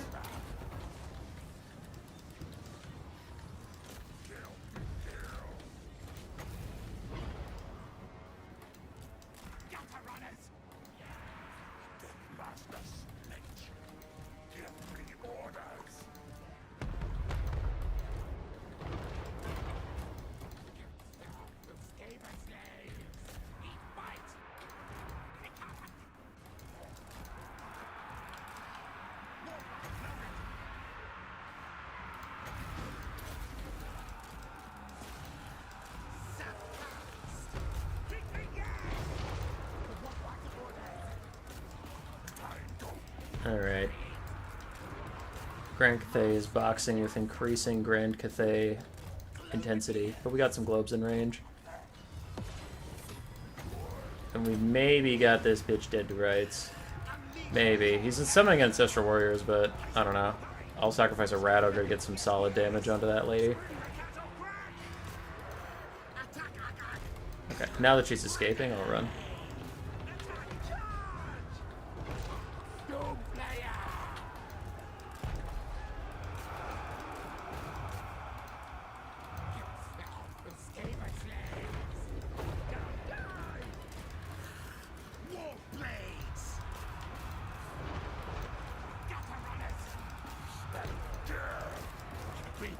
Doom Flayers doing their best out here. Dog's gonna go swamp that guy.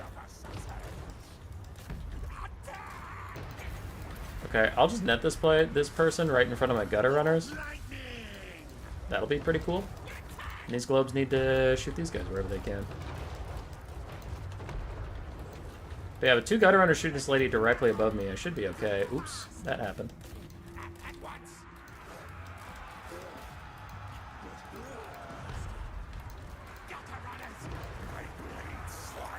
Spin, spin.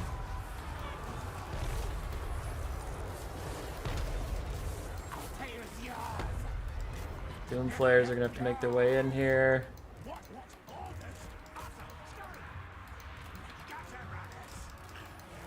I'm surprised that lady survived. Okay, they've routed, so my globes can move up.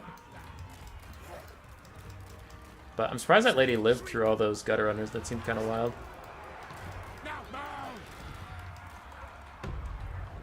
So our dogs have successfully scooped up anybody that escaped.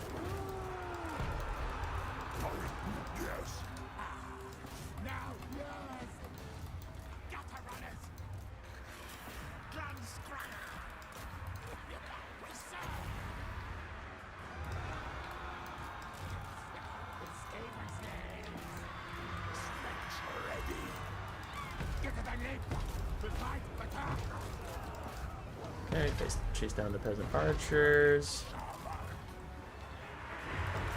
These dogs come through here and do their best.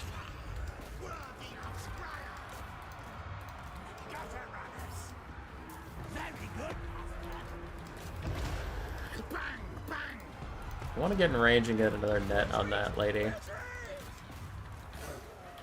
Looks like she's just running for it.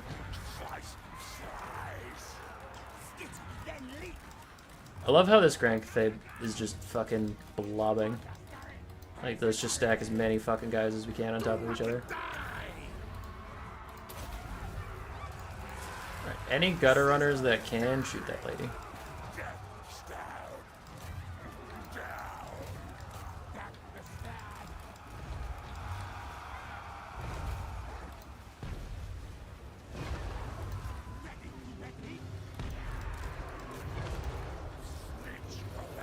They tried.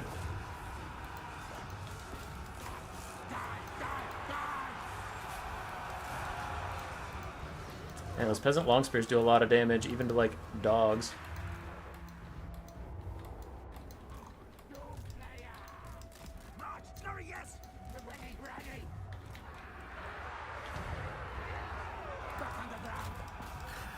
Contraptions. Scary grace. Scatter, move. Warlock going. On right. Blow up there. Move tails. Screen breaker, hot wreck. Very good, master. Die. Now, yes. Fight back. Warp snow now. Snitch goes. Moving. Master kill. Hide and hurry. Death awaits. Murder, kill. Globadiers. I just need to thin out this area so Snitch can escape. Master Snitch. Because he doesn't want to deal with these ancestral warriors.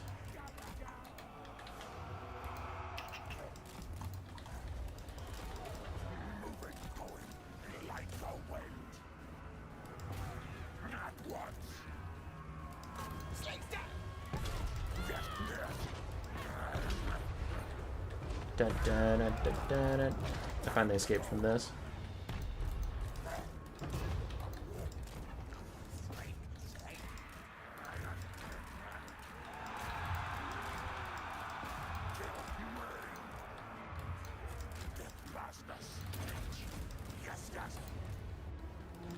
Okay, we've routed what was real. The ghosts will fade away in 19 seconds.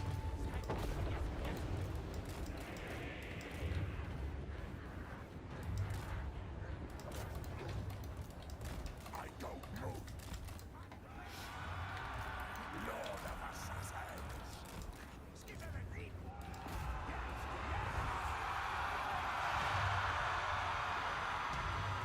Death Master Snitch.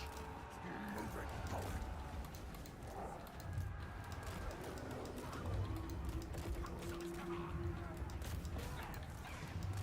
Faster, scurry. Globadiers.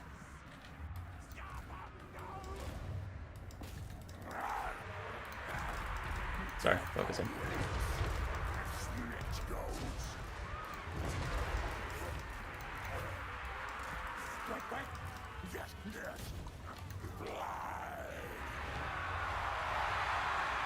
Blade sharpened. I will. Yes.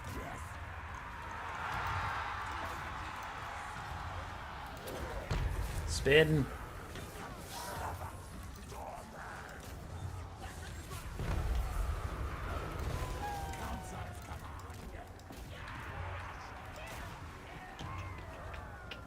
Army losses. We're actually doing okay until army losses came in. Snitch was doing alright. GG.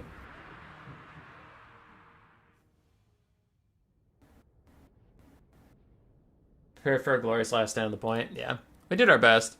Snitch's spins didn't get as much done as I wanted, but like mostly it was just another build roulette game where it's like, oh, he has a super hardcore box and I took a generic build, so it's like, am I ready to break the box? No. Okay, you lose. Like I should have had the 4 fun spells are costing me where it's like both games I lost, Flensing Ruin would have been amazing versus the Tomb King's double cats, and then versus this giant blob, Flensing Ruin would have been amazing, but I didn't have that. And then Snitch is not like an amazing lord versus boxes. His spin's alright, but it's not like incredible. So, GG's.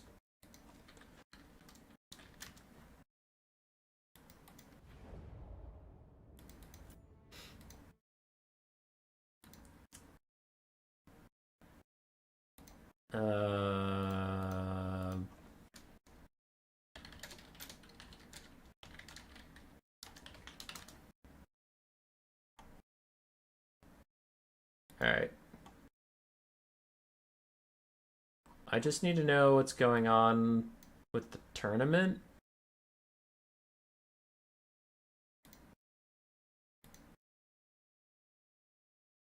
But I don't know if I should cast a replay or if Black Knight is fighting Ryder or what's going on with that. Because they messaged me about a problem. I fixed the problem, but they didn't tell me if they were further along or not.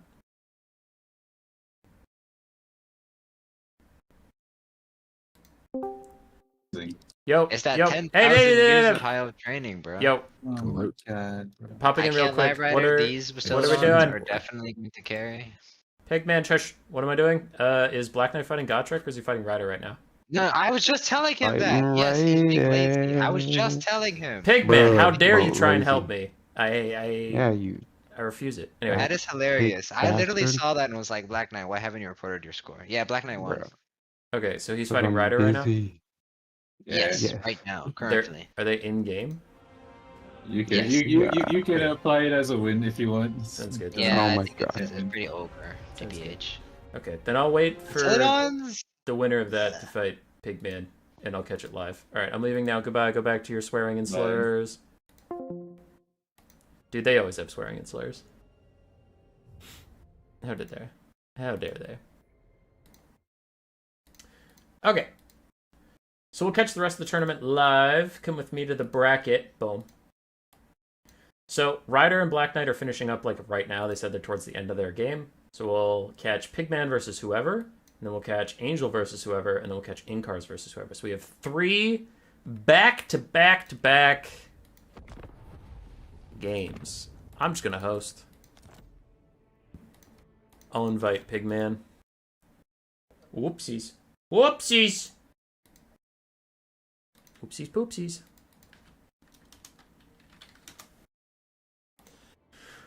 Map is the Flats of Kislev. The Flats of Kislev. Boom. Got him. Default Archer normal tickets. Yes, good.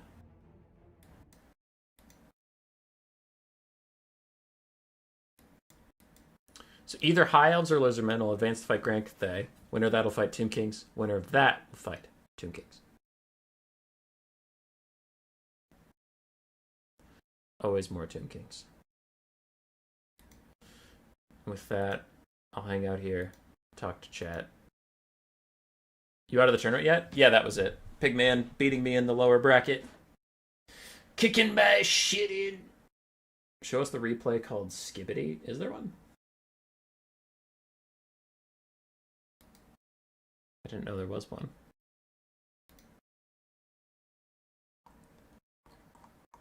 I'll be able to catch the last 3 games live, so we'll probably just focus on doing that.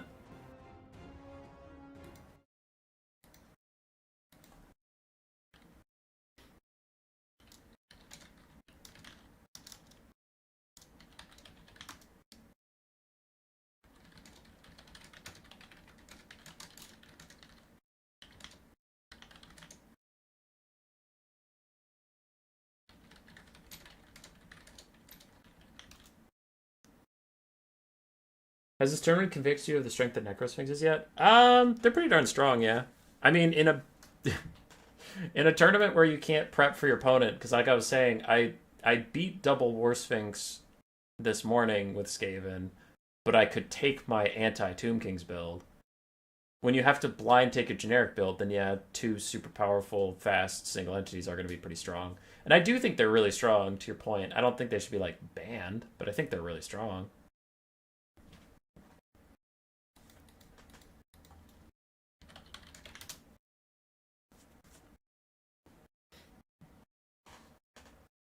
But yeah, I think they're really strong. If you're trying to make me think they're bannable, I don't think we should, like, ban them from play. But yeah, they're good. Real good. All the kitty cats are real good right now. Any theory why shuriken throwers are less effective than skink skirmishers? I don't know. I think the skinks have more spread out formation. They also might have more models.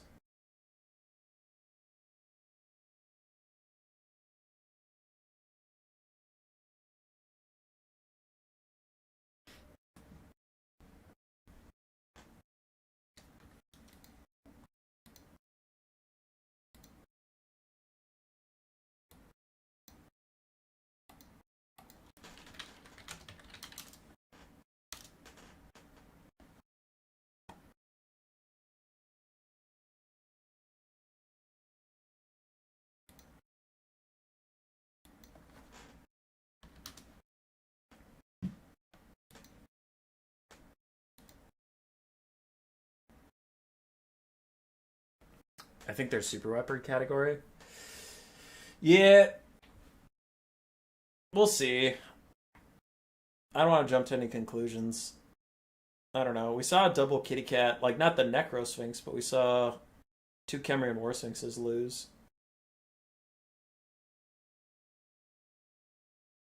Why are Chameleon Skirmishers no longer OP? They're good. I think they are good. I think they're underutilized, but they just don't have like a crazy amount of DPS anymore. And the switch to ultra size means they kill a lot less stuff, like as quickly, just because they have so much more health bar to go through. 360 skirmishers in general just are they're still strong, but they're not as like meta defining as they were in Warhammer 2. Just because the percentage of your army that they can reliably kill with their ammunition is lower, so their value is lower. Oh, also, so the switch to Ultra was bad for all 360 skirmishers. And then I think also at the start of Warhammer 3, all range units took like a 15% damage nerf. Like literally all of them just lost missile strength or reload time or something. So yeah, you have a bigger army to kill with the same amount of ammo, and then you deal less damage. So they just kind of like fell off, but they're still solid, right? I'm not trying to say they're a bad unit. I'm just saying why they went from being overpowered in Warhammer 2 to being okay.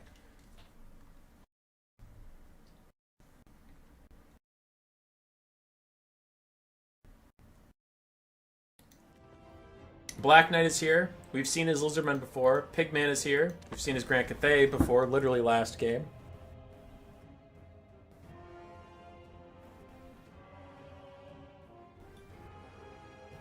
So let's do it.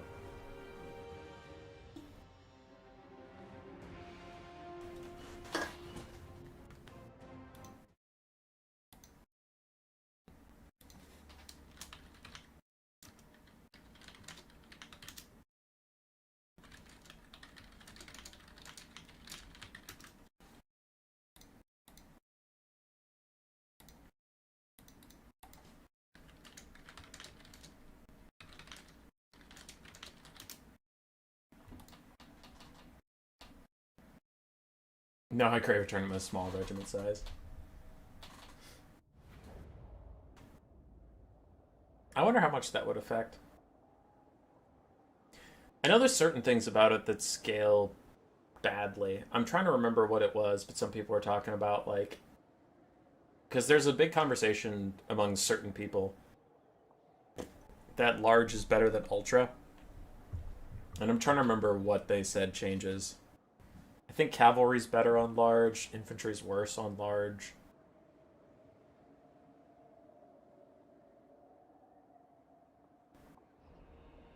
Single entities might be better on large. Kill Trobel saying go Lizards. Yeah, good luck. It's pretty easy to root against a Grand Cathay box. Like, not a lot of people enjoy that style of gameplay. But we'll see. Alright, we just saw this build, but I didn't have time to really cast it because I was playing against it. 2 Jade Lancers, 1 Peasant Horseman, 5 Jade Warrior Halberds. Yes? 4 Jade Warrior Halberds, 5 Peasant Long Spears, 4 Peasant Archers, 2 Grand Cannons, 1 Jiangdu War Drum, and a Yin Caster with Ancestral Warriors and Storm of Shadows. On the other side, for Lizardmen, double Bastiladon Solar Engine, Mage Priest of Life with only Earthblood and then his Bound Banishment, single Source Scar Veteran, 5 Skink Skirmishers, a bunch of Skink Cohorts in the front line with a Sacred Crocscore and some Colden Riders on the other side.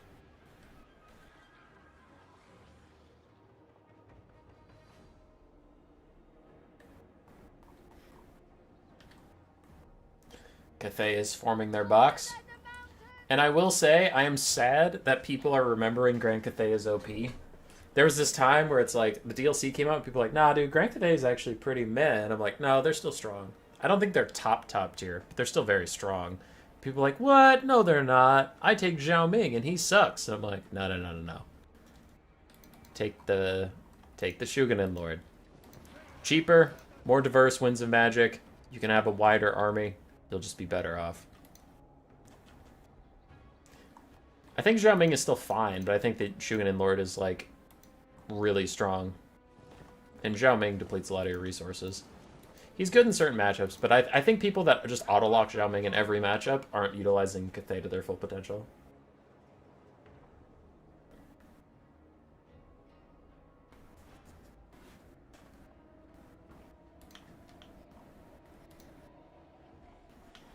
Alright. Looks like we're about to start as the armies are getting set up. Just this sort of Scar Veteran needs to get placed. For now, Black Knight is putting a lot of his larger targets in the woods so that the cannons can't punish them as much at the start of the game. Bye, Gentle Rat. Have a good night, brother. Camtelligence. I don't recognize your name, but hello. Welcome to the stream. Ooh, I have a poll. I have an actual poll. Something I've been meaning to ask people, but we have 77 people watching, so that's actually a good number. Turn on subscribers only. Yes, no. So before I post this poll, here's my reason I'm asking you. It's a real conversation. I hate subscribers only as a concept. I like being like chill and just letting anybody talk. But also, subscribers only is a good way to remind people that watch a lot of my content to subscribe, and it would help with growth. But I also want a good experience. So it's weighing like a good chat experience and a good stream experience versus like channel growth. So yeah, honest opinions. Subscriber mode? As a viewer, I hate when people have subscriber mode on. But I was talking to some other streamers and reading some articles, and they're like, you should have subscriber mode on. And I'm like, fuck, dude. So I don't know. Give me your honest thoughts. Honest feedback. Let's go.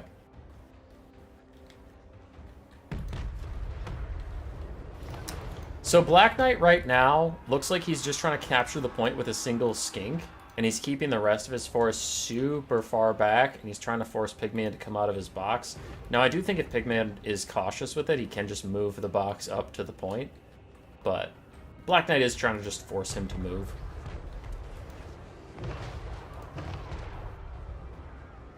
What would the timer be? I don't know. I didn't know there was a timer. I thought it was just like I thought it was a function where you turn it on and then only people who are subscribed can even type in the chat. But I don't know.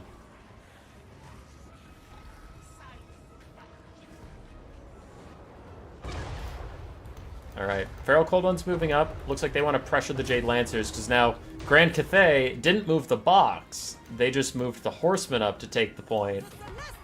And then they're probably going to fall back. Run away from here as the Solar Rings are poking them down. I voted yes. I didn't even know that I wasn't subbed. I'm subscribed on my personal account in fairness, though. Aw, Gentle Rat. You don't have to subscribe to someone you hate just because I peer pressured you into it.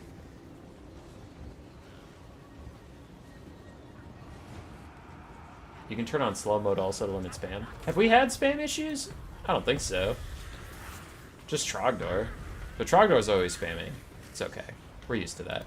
I haven't been talking about this game much. I mean, there's cannons shooting, and Feral Cold Ones do rampage into their death as they sprint into halberds. Thankfully, the rampage wears off just as they make contact, so if Black Knight's quick enough, he can pull them back. But honestly, when they were rampaging towards halberds, he might have just considered them dead and let them go. Okay, looks like people are pretty 50-50. That brings me a little joy that I'm not missing an obvious decision, where if it was like 100% no or 100% yes, it'd be like, wow, well, this shouldn't have been a hard decision for me. But people are 50-50, and that's nice. At least I'm not fucking up. Lizards take the point as Grand Cathay continues to just fire, but again, the cavalry rides out, try and punish the skinks that have taken the point from them. Lance is couched. Decent impact damage, not amazing, but the Golden Riders are going to countercharge, and that armor piercing should do better damage to the Jade Lancers, so... Looks like the Jade Lancers are going to run away. Storm of Shadows slow down the Golden Riders, and it might have been a bait, as now Pigman is going to fire his cannons into the slowed Golden Riders. But the Lizardmen are getting a bit of points. The larger you are, the more you should probably turn it on. Zeldrim. That's true. Do we think 11,000 subs is big enough to do that, or not? Is 11,000 subs even big, is another question that I don't know the answer to. Feral Cold Ones surround the Dragonblood Shugen Lord of Yin. Her 40 melee defense should protect her from their 25 melee attack and no bonus versus large. She'll largely be okay here, as the Lizardmen still have some forces back in the trees staying nice and safe. We have some Feral Cold Ones going on a bit of a flank, but the cannons have a ton of ammunition left. They're not even getting close to running out of ammo. Lizardmen still have the point. The cannons are still shooting away at the Feral Cold Ones, who are now triggered into Rampage, which will make them sprint straight into their death, as the cannons will continue shooting them, but also they'll soon get in range of the archers. And run into halberds, unless... I mean, they have 30 seconds of Rampage. Yeah, they'll run all the way into the halberds. I think you're big, and that's what counts. Thanks, buddy! Alright, 54% of people said yes. Ouch. Halberd's hurting. Okay, it's something I'll keep considering, but it's good to know that it's a pretty split vote. As soon as the Slan of Life comes out of the woods, he immediately gets targeted by both cannons and slowed. I think that's the reason Black Knight kept him in the woods all this time.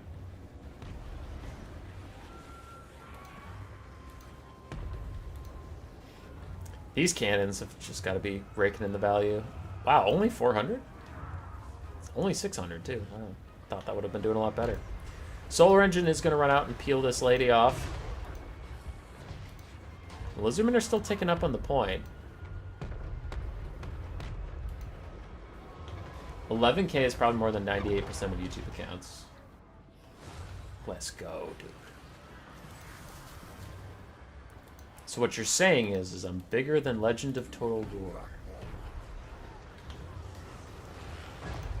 Slan running away to heal up a little bit after taking all that damage, and the Mastodons are trying to counter-fire against the cannons. They'll probably lose that fight. Glorious last stand. Alright. Is the stream about to end? No, we have 3 games left.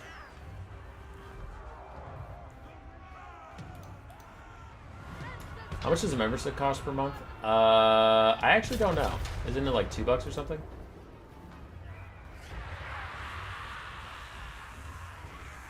It literally only helps. Gotcha. Said hello, and there's an immediate poll on whether I should have been able to participate. Cam, I'm just asking the people. Hi, Cam. We're happy to have you, Cam, even if you're not subscribed. We love you, Cam. In fact, Cam is my favorite person. I'm just gonna go out and say it. Why aren't you casting the game? Nothing has happened. Anyway, Golden Riders get a good charge on the Jade Lancers, actually get a good bit of damage, but now there's halberds everywhere, and archers are about to make them pay. It's pretty bad. They run away from the archers. Grand Cathay is up like almost 3-to-1 in damage value, but the Lizards do have 200 out of 500 tickets. So that actually could be a concern soon. Uh-oh. I made Meow Meow mad. Cam, look what you've done! You've torn this stream apart! So Pigman is forced to move forward. He's moving his entire formation forward now because he's realizing that like he's not doing damage fast enough to truly push the Lizardmen off the field of battle before the points are going to tick up. So he needs to get up here and get involved.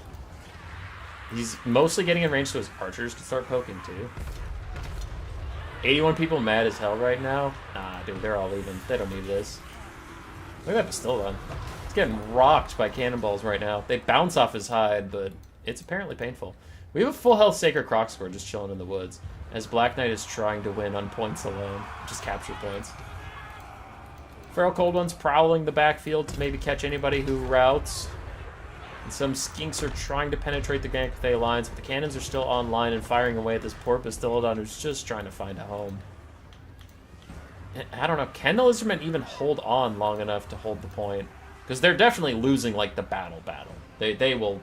If this game went on forever, they would lose. 100%. Join the Under Edward Discord in the Human Boy SS video description. Yeah, dude. That's where we post all our tournaments and stuff. And a lot of other people than just me also host tournaments and also do some streaming, so you should support them as well if you have the time. Lagging a bit, which is odd, considering Black Knight, Pigman, and I are all on the same side of the world, so it's kind of rare to have this much lag. Don't know what that's about. Why are we yelling? I don't know. Because it's lagging, and I'm upset because I want to go to bed at some point. But if all 3 final games take this long because of lag, it's never going to end. Oh my god, it's lagging so bad, but why?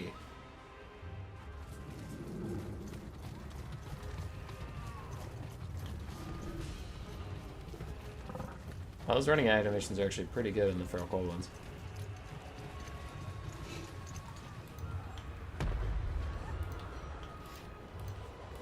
Hey, I heard you had a Grand Cathay box game. Would you like a Grand Cathay box game with lag? Bastillodon gets back to the trees where it can hide from the Grand Cathay cannons.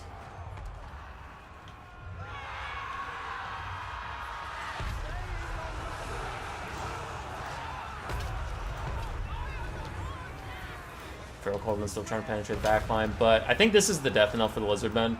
Jade Warriors are going to take the point here, and then it's just over. There is nothing the Lizardmen can do once Grand Cathay has the point. They're too far behind on army. Like, just so many more skinks are dead than Grand Cathay spears. Ancestral Warrior summon plus a Storm of Shadows. 10 speed for the Bastillodon, who is trying to run away. Ancestral Warrior's poking him in the butt while he's getting shot by a cannon.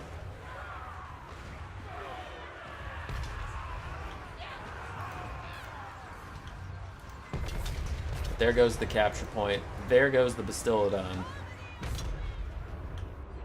We do have a Saurus Scar veteran getting poked by Peasant Long Spears in the bottom.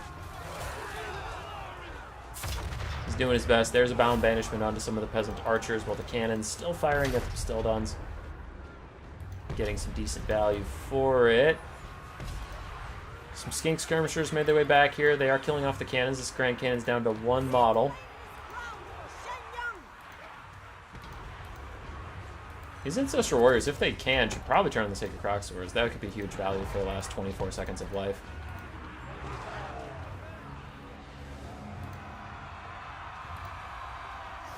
I want greenskins. Unfortunately, you're about to get Grand Cathay Tomb Kings, and then either Tomb Kings, or Grand Cathay Tomb Kings.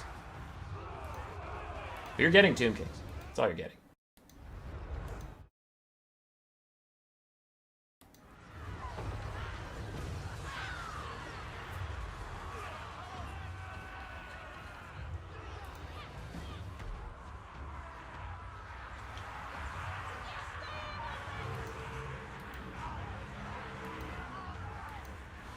Alright, more Lizardmen are routing. Sacred Croc scores. If these guys take a nasty volley or 3 from the archers, then it'll probably honestly army loss them. Because these healthy Sacred Croc scores are like the only thing keeping this away from army losses.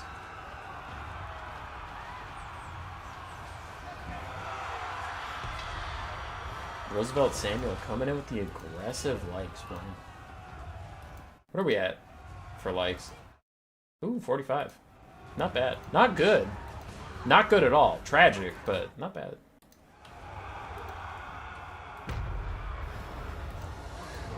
When will the lag fest end? Lizardman trying to heal in the woods, but I ask to what point?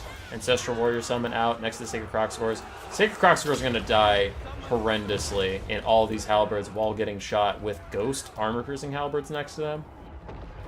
Slowing them down. Storm of Shadows also onto them just for the 12 speed. They're going nowhere.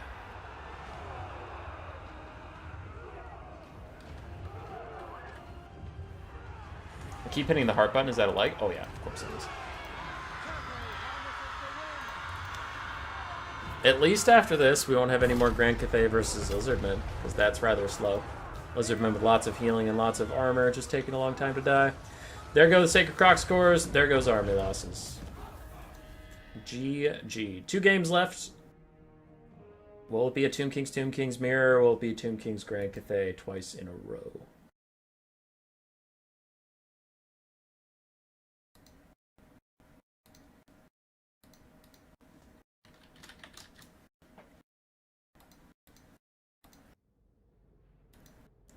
All right. A bit of positioning over the point, but not a lot of action in that game, unfortunately. Not a lot of value for the Lizardman side. Let's get Angel in here.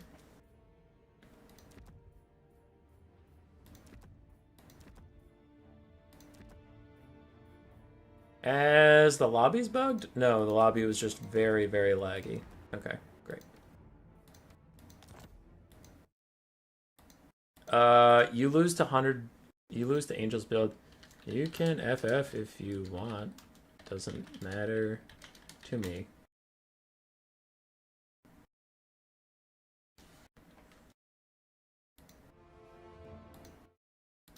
Okay. So the Grand Cathay player forfeits. So we'll just do Tomb Kings to finish it out for the night.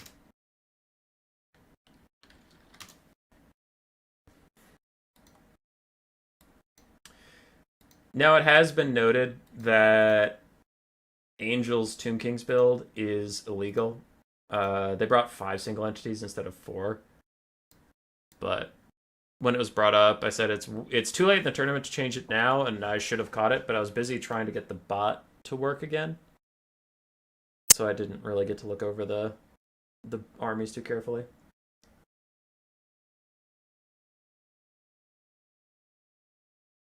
Orc boys will receive a spear variant, and goblins will get anti-large. Yes, goblins also get a sword and board variant. It's true. I think that's cool, and I think that's a good change. I'm curious. I'm not against it, but I'm curious why they didn't wait to release that with the DLC. I don't know what that was for, but okay. It makes me wonder what's going to be in the DLC, because I thought for sure orc spears would be in the DLC, so now it's like, okay, well now we need a bunch more greenskin units.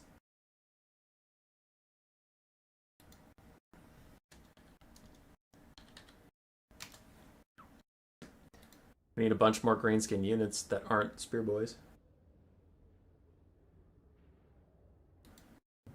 Boy.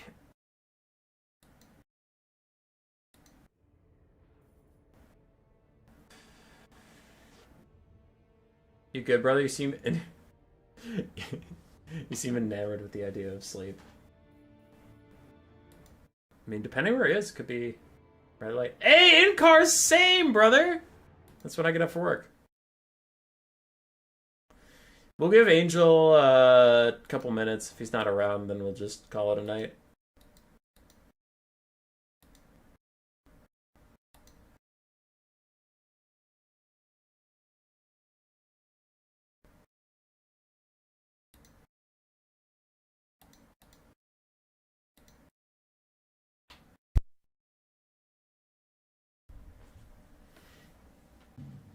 We need more Savage Orcs troops.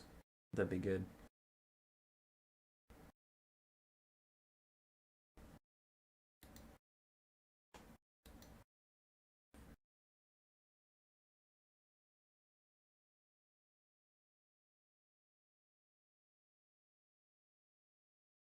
I'm sleepy. I'm ready for sleepy bedtime.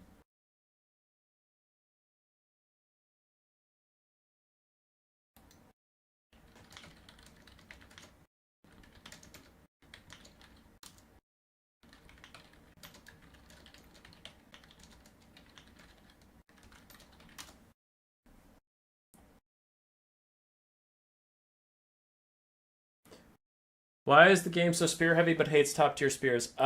Because CA put in something that is in theory smart, but in practice really bad, and it's charge defense. Not charge defense, charge reflection. Charge reflection is insane, and nothing in this game is priced around it. Where like spears are, you can see on your screen right now. Skeleton spears and skeleton warriors are 25 gold apart, but skeleton spears are also paying for anti-large, 8 more melee defense. They only lose 2 melee attack and they lose like 2 weapon strength, but they get it back with anti-large. But then they also get charge defense for free. Charge defense and then charge reflection, where you deal damage back against charging enemies, which is just really, really fucking brutal. So I don't know. Spear units generally have higher melee defense. They last longer, which is what you usually want out of infantry. And then charge reflection, and no faction pays enough for those stats. Like, no faction.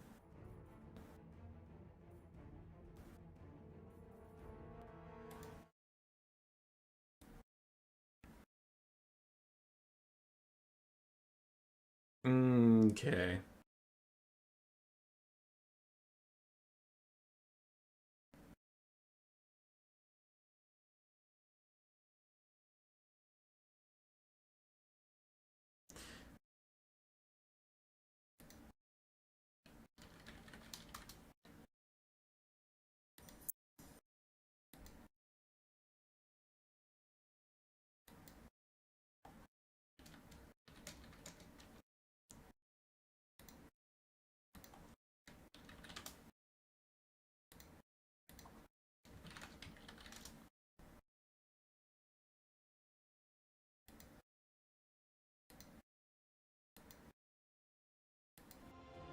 Okay. It doesn't look like Angel's still around, so Incars is going to take the win tonight, it seems.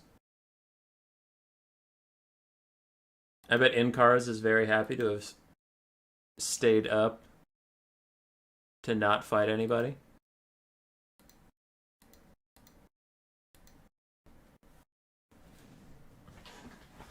Okay.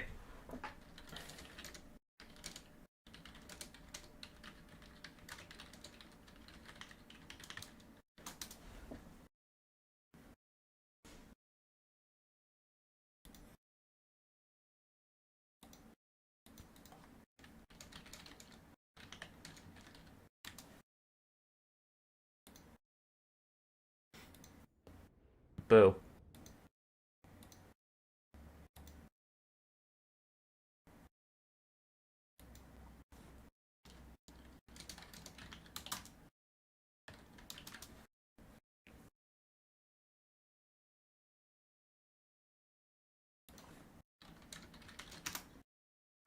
All right, we got a secret plan here. We got to end this stream outright.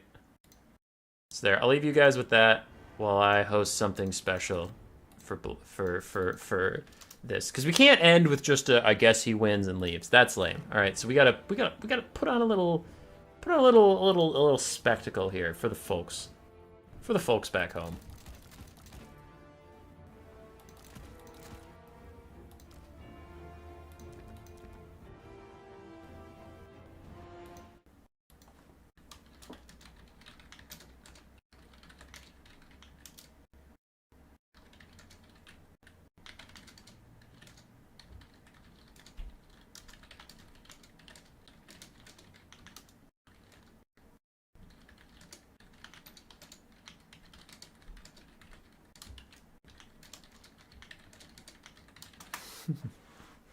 All right.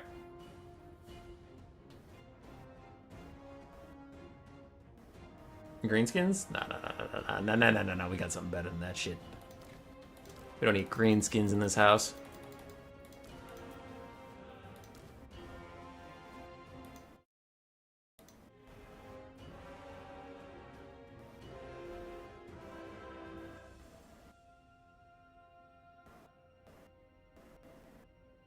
Recursive stream? Recursive stream. I don't know what either of these things are. But we got something fun.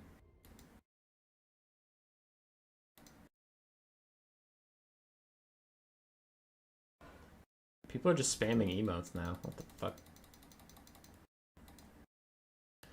Alright. Sorry for the weird ending on the tournament. We had one player forfeit and then another player leave. Just like go to bed.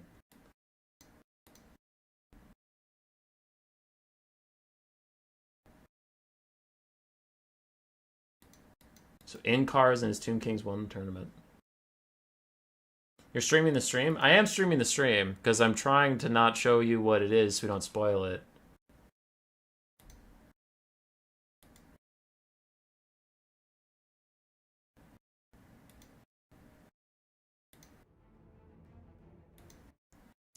Okay, so we have a very important game here.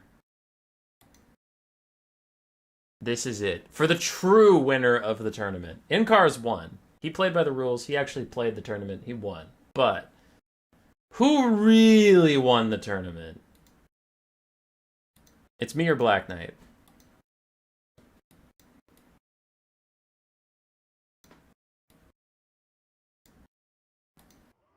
With a matchup I've been waiting for, I don't know if anybody else actually is curious about this at all, but I've always wondered who would win.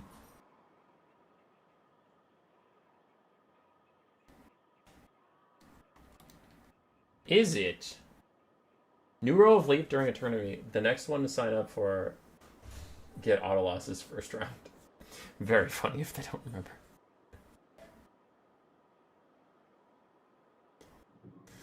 Now we're loading up. It's weird because there's going to be like 4 total units in this game, so I have no idea why it's taking this long to load. It's like, oh man, I got to process this unit, and then this unit, and then he has this unit, and that unit. That's the whole army.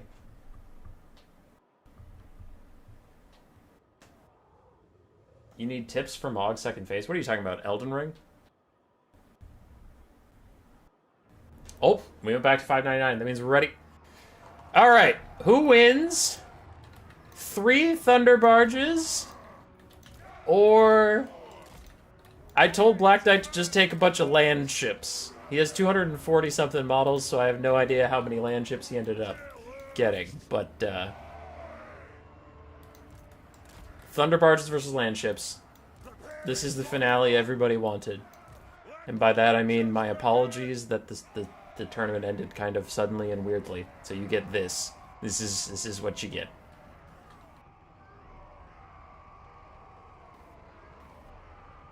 Still a lot of surprised faces going on. Go! Thunderbirder! We going fast, boys! So we have a land ship, a Wonder of an Age, 2 more land ships, Free Company Militia, Carl Franz, and a Jade Wizard. Okay. Meanwhile, I have 3 Thunder Barges.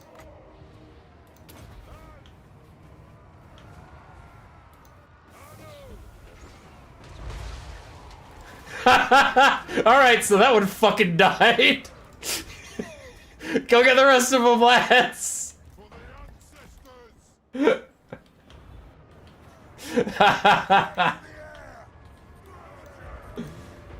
Kyle level, you're like really far behind, so subscribers mode equals good. Got it, got it. The Thunder Barges are trying to get in range. We're taking a lot of damage. We're taking a lot of fire. We're gonna do it.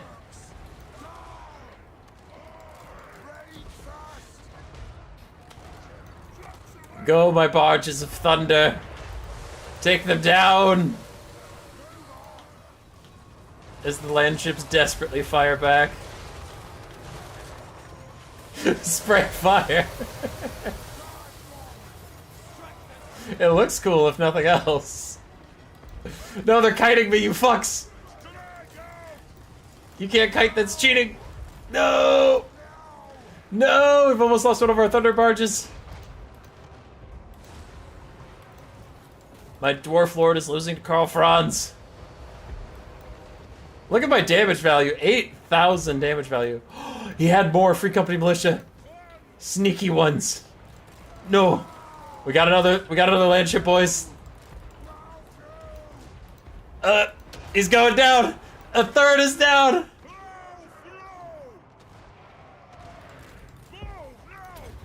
Afterburners!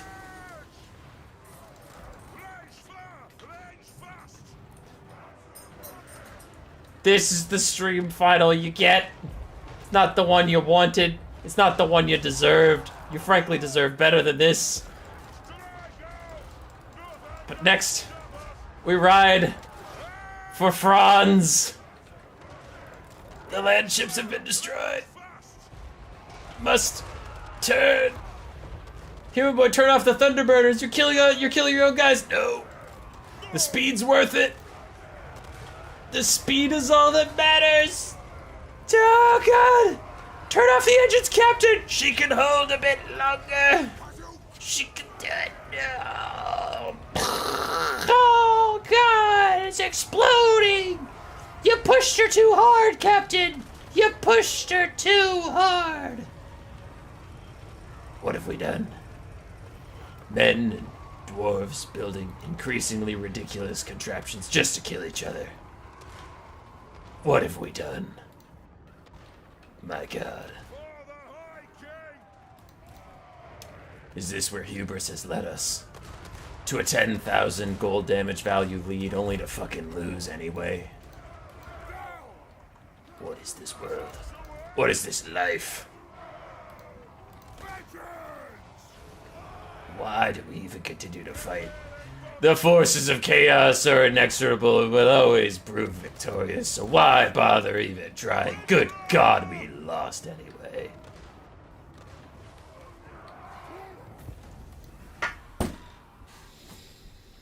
There's nothing I could do. I played it as perfectly as possible. Land ships are OP. Land ships are super OP. They're so much better than Thunder Barges. What the fuck? What the fuck, dude? It's messed up. Alright, land ships are superior, guys. Land ships are superior. Thanks to Black Knight.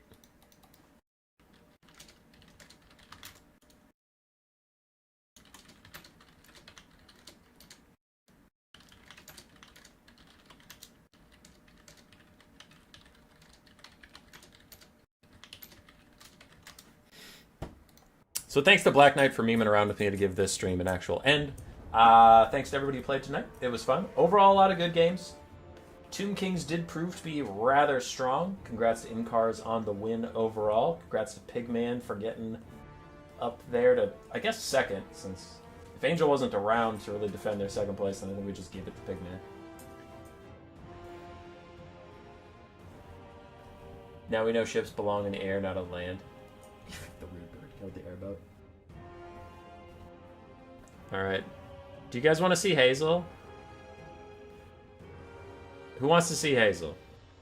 Okay, you might want to cover your ears, because last time I plugged in a microphone late in the stream, it made a weird noise, so cover your ears. Okay, what if I unplug my other mic first?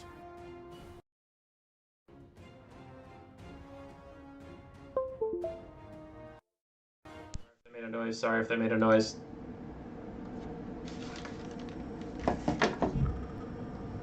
Hi. Puppy dog. Puppy dog. Ugh. Puppy dog. Who is this dog? Look at her. Look at her. There's no Hazel. Oh, wagging her little tail, 'cause she's getting the love. She loves the love. Hazel, do you love getting your love? Do you love getting your belly rubbed? Do you love getting your belly rubbed? Yeah, you do. Yeah, you do. Oh. Whoa. Do you love getting your belly rubbed? Yes, you do. Go on, you scamp. Go on! Don't look at me wagging your tail.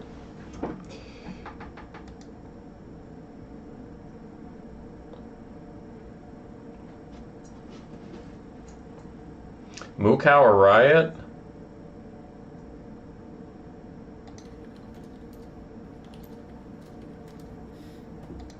Tail. Okay, I still have a mic.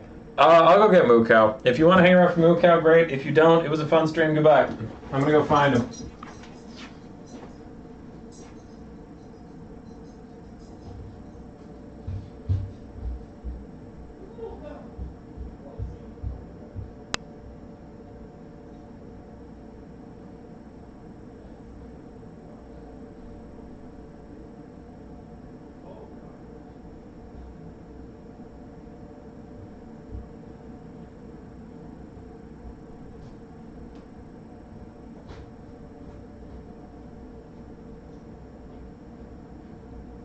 We got him.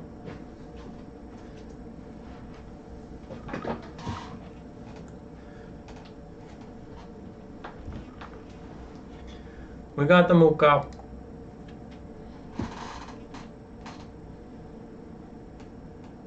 Hey, buddy.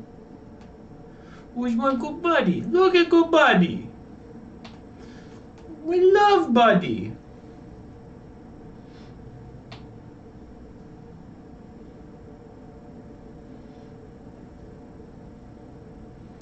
Buddy's like, why'd you take me away from bed? I like bed. Moo Cow's old now, so he just likes bed. He likes bed and chin rubs. Chin rubs is his favorite thing. But then bed. You love chin rubs, don't you, bud? Don't you, bud? He's like, wait, no, you brought me all the way down here. Now I have to walk all the way back upstairs. Okay. Bye. Fancy chair sits behind him. He sits in the chair with the pillow on it. No. So here's the thing. So this chair, I'm bounced on that chair. It doesn't make any noise. This chair, okay, you're on my camera microphone, so you might not be able to hear it, but it's like, it's really squeaky. Which, like, is fine when I'm just playing games on my own, but when I'm trying to stream and it's, like, constantly squeaking, I just don't want people to be like, oh, he farted. It's like, I didn't fart, I just sat in a chair that went like, brr. Anyway, so I have my quiet streaming chair, and then I have my not quiet at all gaming chair. Okay. Now for real, goodbye. I have to go to bed. Goodbye. I'm leaving. I'm done with this.